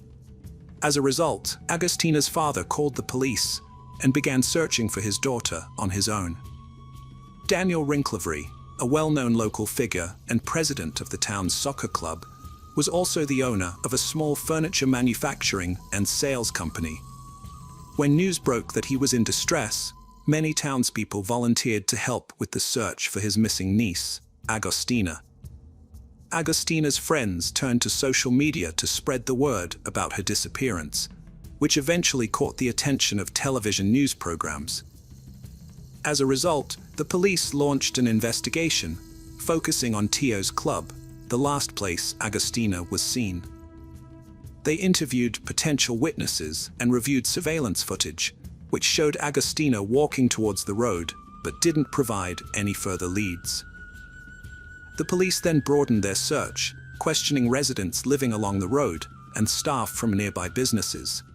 They hoped someone might have seen or heard something, no matter how insignificant, that could serve as a clue to Agostina's whereabouts. Brian, a friend of Agostina's, heard about her disappearance on social media. He saw the many posts about finding her and got in touch with her father, Daniel. Brian told Daniel that he had seen Agostina outside Tio's club at around 6 a.m. He was driving by and noticed her standing on the side of the road, talking to the driver of a silver car that had pulled over next to her. This was a few hundred meters from the club. Brian drove on, but quickly pulled out his phone and called Agostina to check on her. He asked if she was okay and if she needed a ride home. Agostina told him she was fine, and that the man driving the silver car had stopped to warn her that the road wasn't safe to walk on because of the risk of being hit by traffic. She accepted Brian's offer of a ride, saying she was on her way to a friend's house. Brian then turned his car around and headed back towards Teo's club. When he arrived, Agostina was no longer there, and neither was the silver car. Assuming she had gone with the driver, Brian continued to try calling her, but she did not answer. Concerned, he drove to the friend's house she had mentioned, but there was no sign of her. He continued to check his phone for updates, hoping to hear from her or see her posting on social media. After learning about Agostina's disappearance and the discovery of her body, Brian shared crucial information with the police, providing a potential lead on the silver car and its driver. This testimony added vital details to the timeline, helping investigators reconstruct Agostina's final moments. Brian had stopped at a nearby gas station, about a few hundred meters from where he last saw Agostina, to wait for her and fill up his car. When Agostina failed to show up 15 minutes later, Brian went to look for her but couldn't find her. His attempts to contact her were also unsuccessful, as she didn't answer. At the time, he didn't think much of it, assuming Agostina had gone directly to her friend's house and forgotten about their meeting. The primary clue in the investigation was the silver car. Although Brian couldn't identify the exact brand and model, he recalled it was an older vehicle. The driver might have been the last person to see Agostina, and it was possible that he was linked to her disappearance. When the police attempted to track Agostina's cell phone, they found that the last signal it transmitted was received by a tower located in the same neighborhood as Teo's club. Since the club was situated on the outskirts of town, surrounded by numerous vacant lots and fields, the search teams focused their search efforts in these areas. Of all the organizations along the road Agostina was walking on, only this particular gas station had installed surveillance cameras. Daniel suspected that Agostina might have passed by the gas station, given its proximity to her friend's house, and so he went there to review the footage and see if it had captured his daughter. The gas station attendant, a fellow father, sympathized with Daniel's concern and showed him the recording from that morning, which almost resulted in the attendant losing his job, as it was against the rules to share the footage with unauthorized individuals. The gas station owner was furious when he found out and fired the attendant on the spot. However, when the townspeople heard what had happened, they boycotted the gas station, taking their business elsewhere. This backlash forced the gas station owner to reconsider, and he eventually rehired the attendant, apologizing to him publicly in front of Esperanza. Daniel reviewed the gas station's camera footage, but didn't find his daughter on it. It seemed Agustina never made it there. However, the footage did show the same old silver Renault car Brian had described earlier. It drove past the gas station around the time Agustina was walking along the road. Daniel identified the car's owner as 39-year-old Pablo Trionfini, a municipal garbage collector who lived less than a kilometer away. Although he had no prior criminal record, Trionfini had caught the police's attention before. In 2017, his ex-wife reported him for domestic abuse, which led to a court order prohibiting him from contacting her. He was arrested again that year for violating that order. Not long after Daniel viewed the gas station's security footage, police officers arrived, unaware that Agustina's father had already seen it. They viewed the surveillance video and recognized the silver car. However, when they discovered that Daniel had seen the video before them, they feared a lynching might occur and rushed to Pablo Trionfini's house. Upon arrival, they found a crowd gathered in front of the house, shouting, "Where is Agustina?" The crowd dispersed when the police arrived, and one of the onlookers told the officers that Trionfini was inside. He had peeked out after hearing the shouting but fled back into the house and bolted the door when he saw the hostile crowd. Lacking probable cause for an unauthorized entry, the officers requested a search warrant. While waiting, they cordoned off the house to prevent Trionfini's escape. Around midnight, an officer decided to investigate the yard and found Pablo Trionfini deceased. The police rushed to help, but it was too late. Trionfini's death implicated him in Agustina's disappearance, but a search of his house and car yielded no evidence. By taking his own life, Trionfini had avoided further trouble and consequences. As the police were searching the house, Trionfini's neighbor approached them and said that Pablo had dropped by during the day and asked to borrow a shovel, allegedly to dig for some earthworms because he was going fishing. A half hour later, he returned the shovel and said something that struck the neighbor as very odd. Witnesses saw Trionfini leave the house several times on Sunday, riding his bicycle while holding a shovel. This possibly meant that Agustina was no longer among the living. On Monday, January 14, 2019, a search began at daybreak with the aid of drones and police dogs. At 9:15 a.m., Agustina's half-stripped body was discovered approximately 500 meters away from Teo's club. It had been concealed in a ditch covered with dense vegetation. The forensic examination showed that Agustina had fought desperately for her life. Her hands had defensive wounds, and pieces of her attacker's skin were found under her fingernails. DNA analysis verified that the man who assaulted Agustina was Pablo Trionfini. Forensics ruled the cause of death as strangulation. The exact circumstances of how Agustina ended up in Pablo Trionfini's car remain a mystery. Did he force her in, or did he simply offer her a lift? We will never know for certain, as the only two people who could provide answers are now deceased and unable to speak. A thorough search of Trionfini's phone revealed no evidence to suggest that he had any prior connection to Agustina. Hundreds of mourners attended Agustina Invincariat's funeral to pay their respects, whereas, surprisingly, not even Pablo Trionfini's family members showed up to his own funeral, according to reports by Argentine media outlets. Hello friends, welcome to our channel. Today we're going to take a look at another horrible case with you. The case of Kirti Vyas. Kirti Vyas, a 28-year-old resident of Mumbai, lived with her family in a Bharatnagar residence on Grand Road. After completing her education, she worked in the finance department at a famous beauty salon in Andheri West, Mumbai. On March 16, 2018, Kirti followed her daily routine, leaving her house at 7 a.m. to head to the office. Her two friends were already waiting for her in their car, and together they drove to work. However, Kirti failed to return home that evening, and her family was unable to contact her as her phone was switched off. Concerned, they reported her disappearance to the police. Despite an extensive 50-day search, there was no trace of Kirti. It wasn't until the police conducted a thorough investigation that they found a crucial clue, a drop of blood, which ultimately led them to uncover the truth behind her disappearance. Kirti's family members were busy with their tasks when, around 11:30 a.m., her mother tried to contact her to ask for the Wi-Fi password at home. However, she couldn't reach Kirti because both of her mobile phones were switched off. Assuming Kirti was busy at work, her mother thought she had turned off her phones and focused on her own tasks. Later that evening, Kirti's family grew worried when she didn't come home on time. They called her office and were surprised to learn that Kirti hadn't come to work that day and her phone was consistently switched off.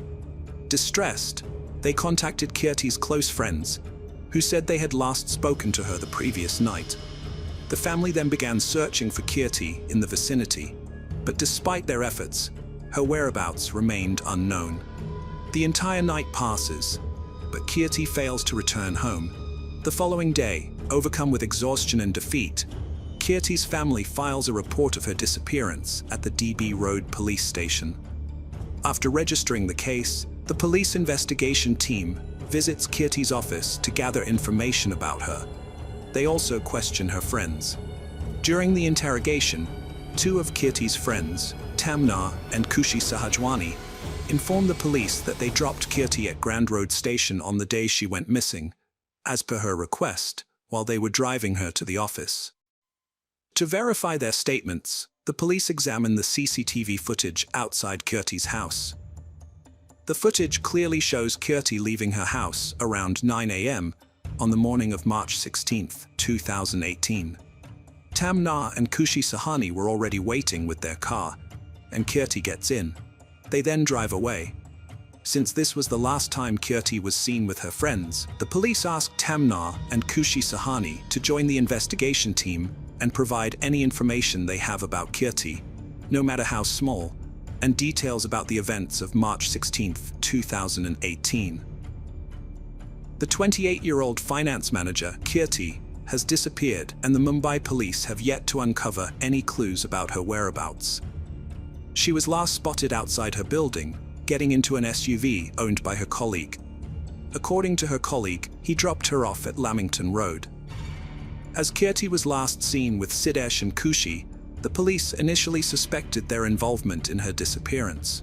Both have been cooperative with the authorities, assisting in the investigation. Despite days of scrutiny, the police have found no evidence to implicate them.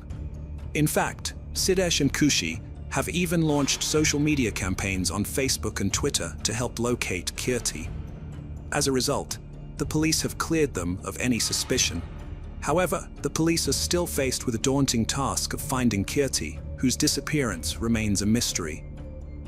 The crime branch had already verified CCTV footage outside Kirti's home, which confirmed that Siddesh and Kushi gave Kirti a lift in their car heading towards the office. However, they claimed to have dropped Kirti near Grand Road Station, but the CCTV footage around that area had not been checked earlier. The crime branch then immediately began scrutinizing the CCTV footage around the station. Additionally, they investigated the CCTV footage from Siddesh Tamana and Kushi Sahajwani's car. A surprising revelation emerged. Neither Kushi, Siddesh, nor Kirti appeared in any CCTV footage around or at the station. Moreover, the CCTV in Siddesh Tamana's car did not confirm that they went towards the station on March 16, 2018. When questioned by the crime branch, Siddesh and Kushi initially claimed to have dropped Kirti at Grand Road Station, but the CCTV evidence contradicted their statement. Later, they changed their story, saying that Kirti had initially asked to be dropped at the station, but then requested to get down near Navjivan Society, which is why they did not reach the station. The prime suspects had repeatedly changed their statements, arousing the policeman's suspicion. As a result, they kept a close eye on both of them. In addition to this, their phone records were checked, but nothing suspicious was found. Consequently, both individuals remained at large for nearly 50 days. Despite Kyrti's disappearance without a trace, it seemed as though there would be no leads on their whereabouts. However, the police received a forensic report that completely altered the course of the case. It was discovered that when Kushi, Sidhesh, and Kyrti were last seen leaving the office on March 16, 2018, the police had immediately sent the car they used for forensic examination. The forensic lab's report revealed that a drop of blood was found in the car's trunk. After subjecting this drop of blood to a DNA test and matching it with a sample from Kyrti's parents, it was confirmed that the blood found in the car belonged to Kyrti. The presence of Kyrti's blood in the car was now revealing a lot. After this revelation, the police take Sidhesh Tamanar and Kushi Sahajwani into custody again and begin a rigorous interrogation. Both of them initially claim that they dropped Kyrti off on the way and do not know her whereabouts. However, when the police confront them about a drop of Kyrti's blood found in the car's trunk, they are unable to provide a clear explanation. Under intense questioning, they eventually crack and start revealing the truth. The truth is shocking. It emerges that KY worked as a finance manager at B. Blunt Salon, while Kushi Sahajwani was Kyrti's junior, and Sidhesh Tamanar worked as an account executive. Sidhesh Tamanar had been employed at the salon for a long time, with decent performance, but had been failing to meet his targets for the past few months, accompanied by continuous errors in his work. As a result, Kyrti issues a notice to Sidhesh Tamanar, warning him to either improve his performance by March 16, 2018, or face termination. In this notice, Sidhesh Tamanar, 28, informs his colleague, 42-year-old Kushi Sahajwani, who works with him. Unbeknownst to others, a romantic relationship had developed between Kushi and Sidhesh at the office, despite Kushi being already married. When Kyrti issued the notice to Sidhesh, Kushi became fearful that she would also lose her job, since Sidhesh had failed to improve his performance in March. In response, Kushi and Sidhesh concoct a sinister plan. They call Kyrti and ask her to meet them at the office, and instead of taking the train, Kyrti gets into their EOS sports car. En route, they demand that Kyrti not terminate Sidhesh's employment, but Kyrti responds that the decision would be made at the office meeting. When they don't get their way, the two start physically fighting with Kyrti inside the car. During the struggle, Sidhesh and Kushi use a scarf to strangle Kyrti, keeping her restrained for an extended period, ultimately resulting in her death inside the car. After Kyrti's death, the two concoct a plan to discreetly dispose of the body, making it seem like nothing is amiss. They install a sunroof in the car, placing Kyrti's body inside, and then head to the office. Upon their return, they drive the car to a secluded area, where they dismember Kyrti's body into 3 pieces, all within the vehicle. They subsequently dispose of the pieces in different locations. After securing the evidence, they visit a nearby car wash to thoroughly clean their vehicle, inside and out. From there, they proceed to Kyrti's house, where they join forces with her family to stage a search effort, thereby avoiding suspicion. Sidhesh and Kushi even launch an online campaign to find Kyrti and personally visit the police, ensuring that no doubts are raised.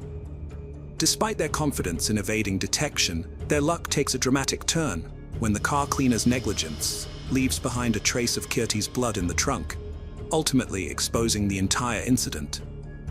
Following the full disclosure, Sidhesh Tamanar and Kushi Sahajwani are charged with severe offenses, including kidnapping, misleading the police, destroying evidence, and murder. They are subsequently arrested and imprisoned. Currently, regarding the status of this case, Kushi Sahajwani has been released on bail, while Sidhesh Tamanar remains behind bars. The police have yet to recover Kyrti's remains. As the Mumbai crime branch continues to search for the body of 28-year-old Kyrti Vas, who was murdered on March 16, They suspect that the body might have been dumped in the area. The search operation is ongoing,